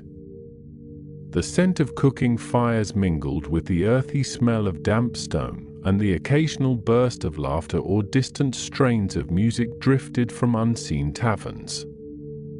She passed by the open doorways of small workshops, their tools laid out for the next day's work, and the sleeping forms of street vendors, their blankets pulled tight against the night air. The Suburra, with its dense population and intricate network of streets, was a world unto itself, a stark contrast to the grandeur of the Forum and the Palatine.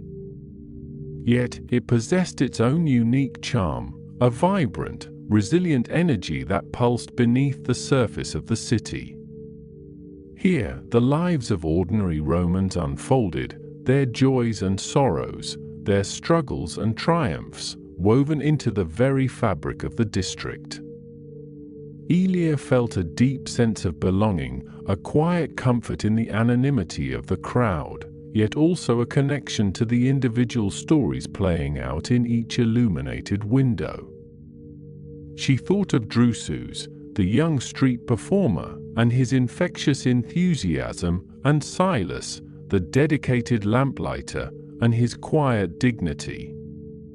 These were the people who made Rome truly alive, who contributed to its enduring spirit in their own unique ways.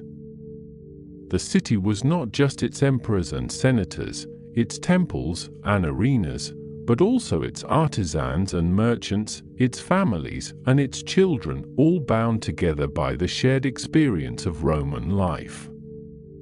As she neared her lodging, the familiar scent of baking bread from Cassia's kitchen greeted her, a warm and inviting promise of home.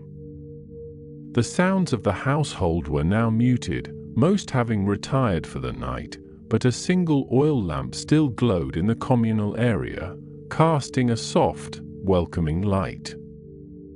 Elia entered quietly, her footsteps barely disturbing the silence, and made her way to her small chamber. She stood by her window, looking out at the moonlit rooftops of the Subura, the city now truly at rest. The day had been a tapestry of contrasts, the sacred and the mundane, the powerful and the humble, the grand and the intimate.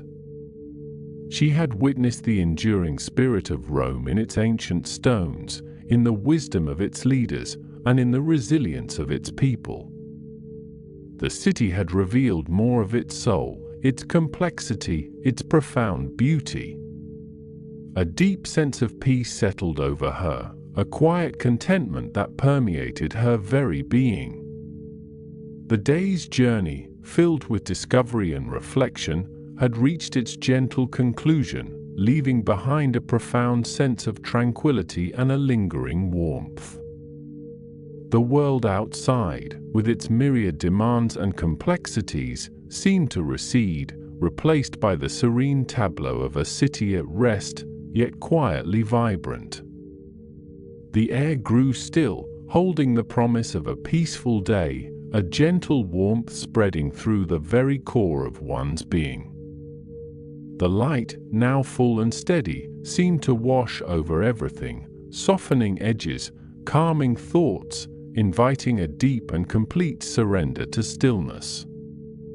The ancient city, having shared its secrets and its soul, now offered its final gift, a profound and quiet peace, a gentle fading into the soft embrace of sleep, where dreams, like the dawn, would unfold with their own quiet beauty. As the last echoes of the city's nocturnal symphony faded into a profound hush, Elia found herself standing on the Palatine Hill, the cool night air a soft caress against her skin, the grand ruins of imperial palaces rising like silent sentinels around her.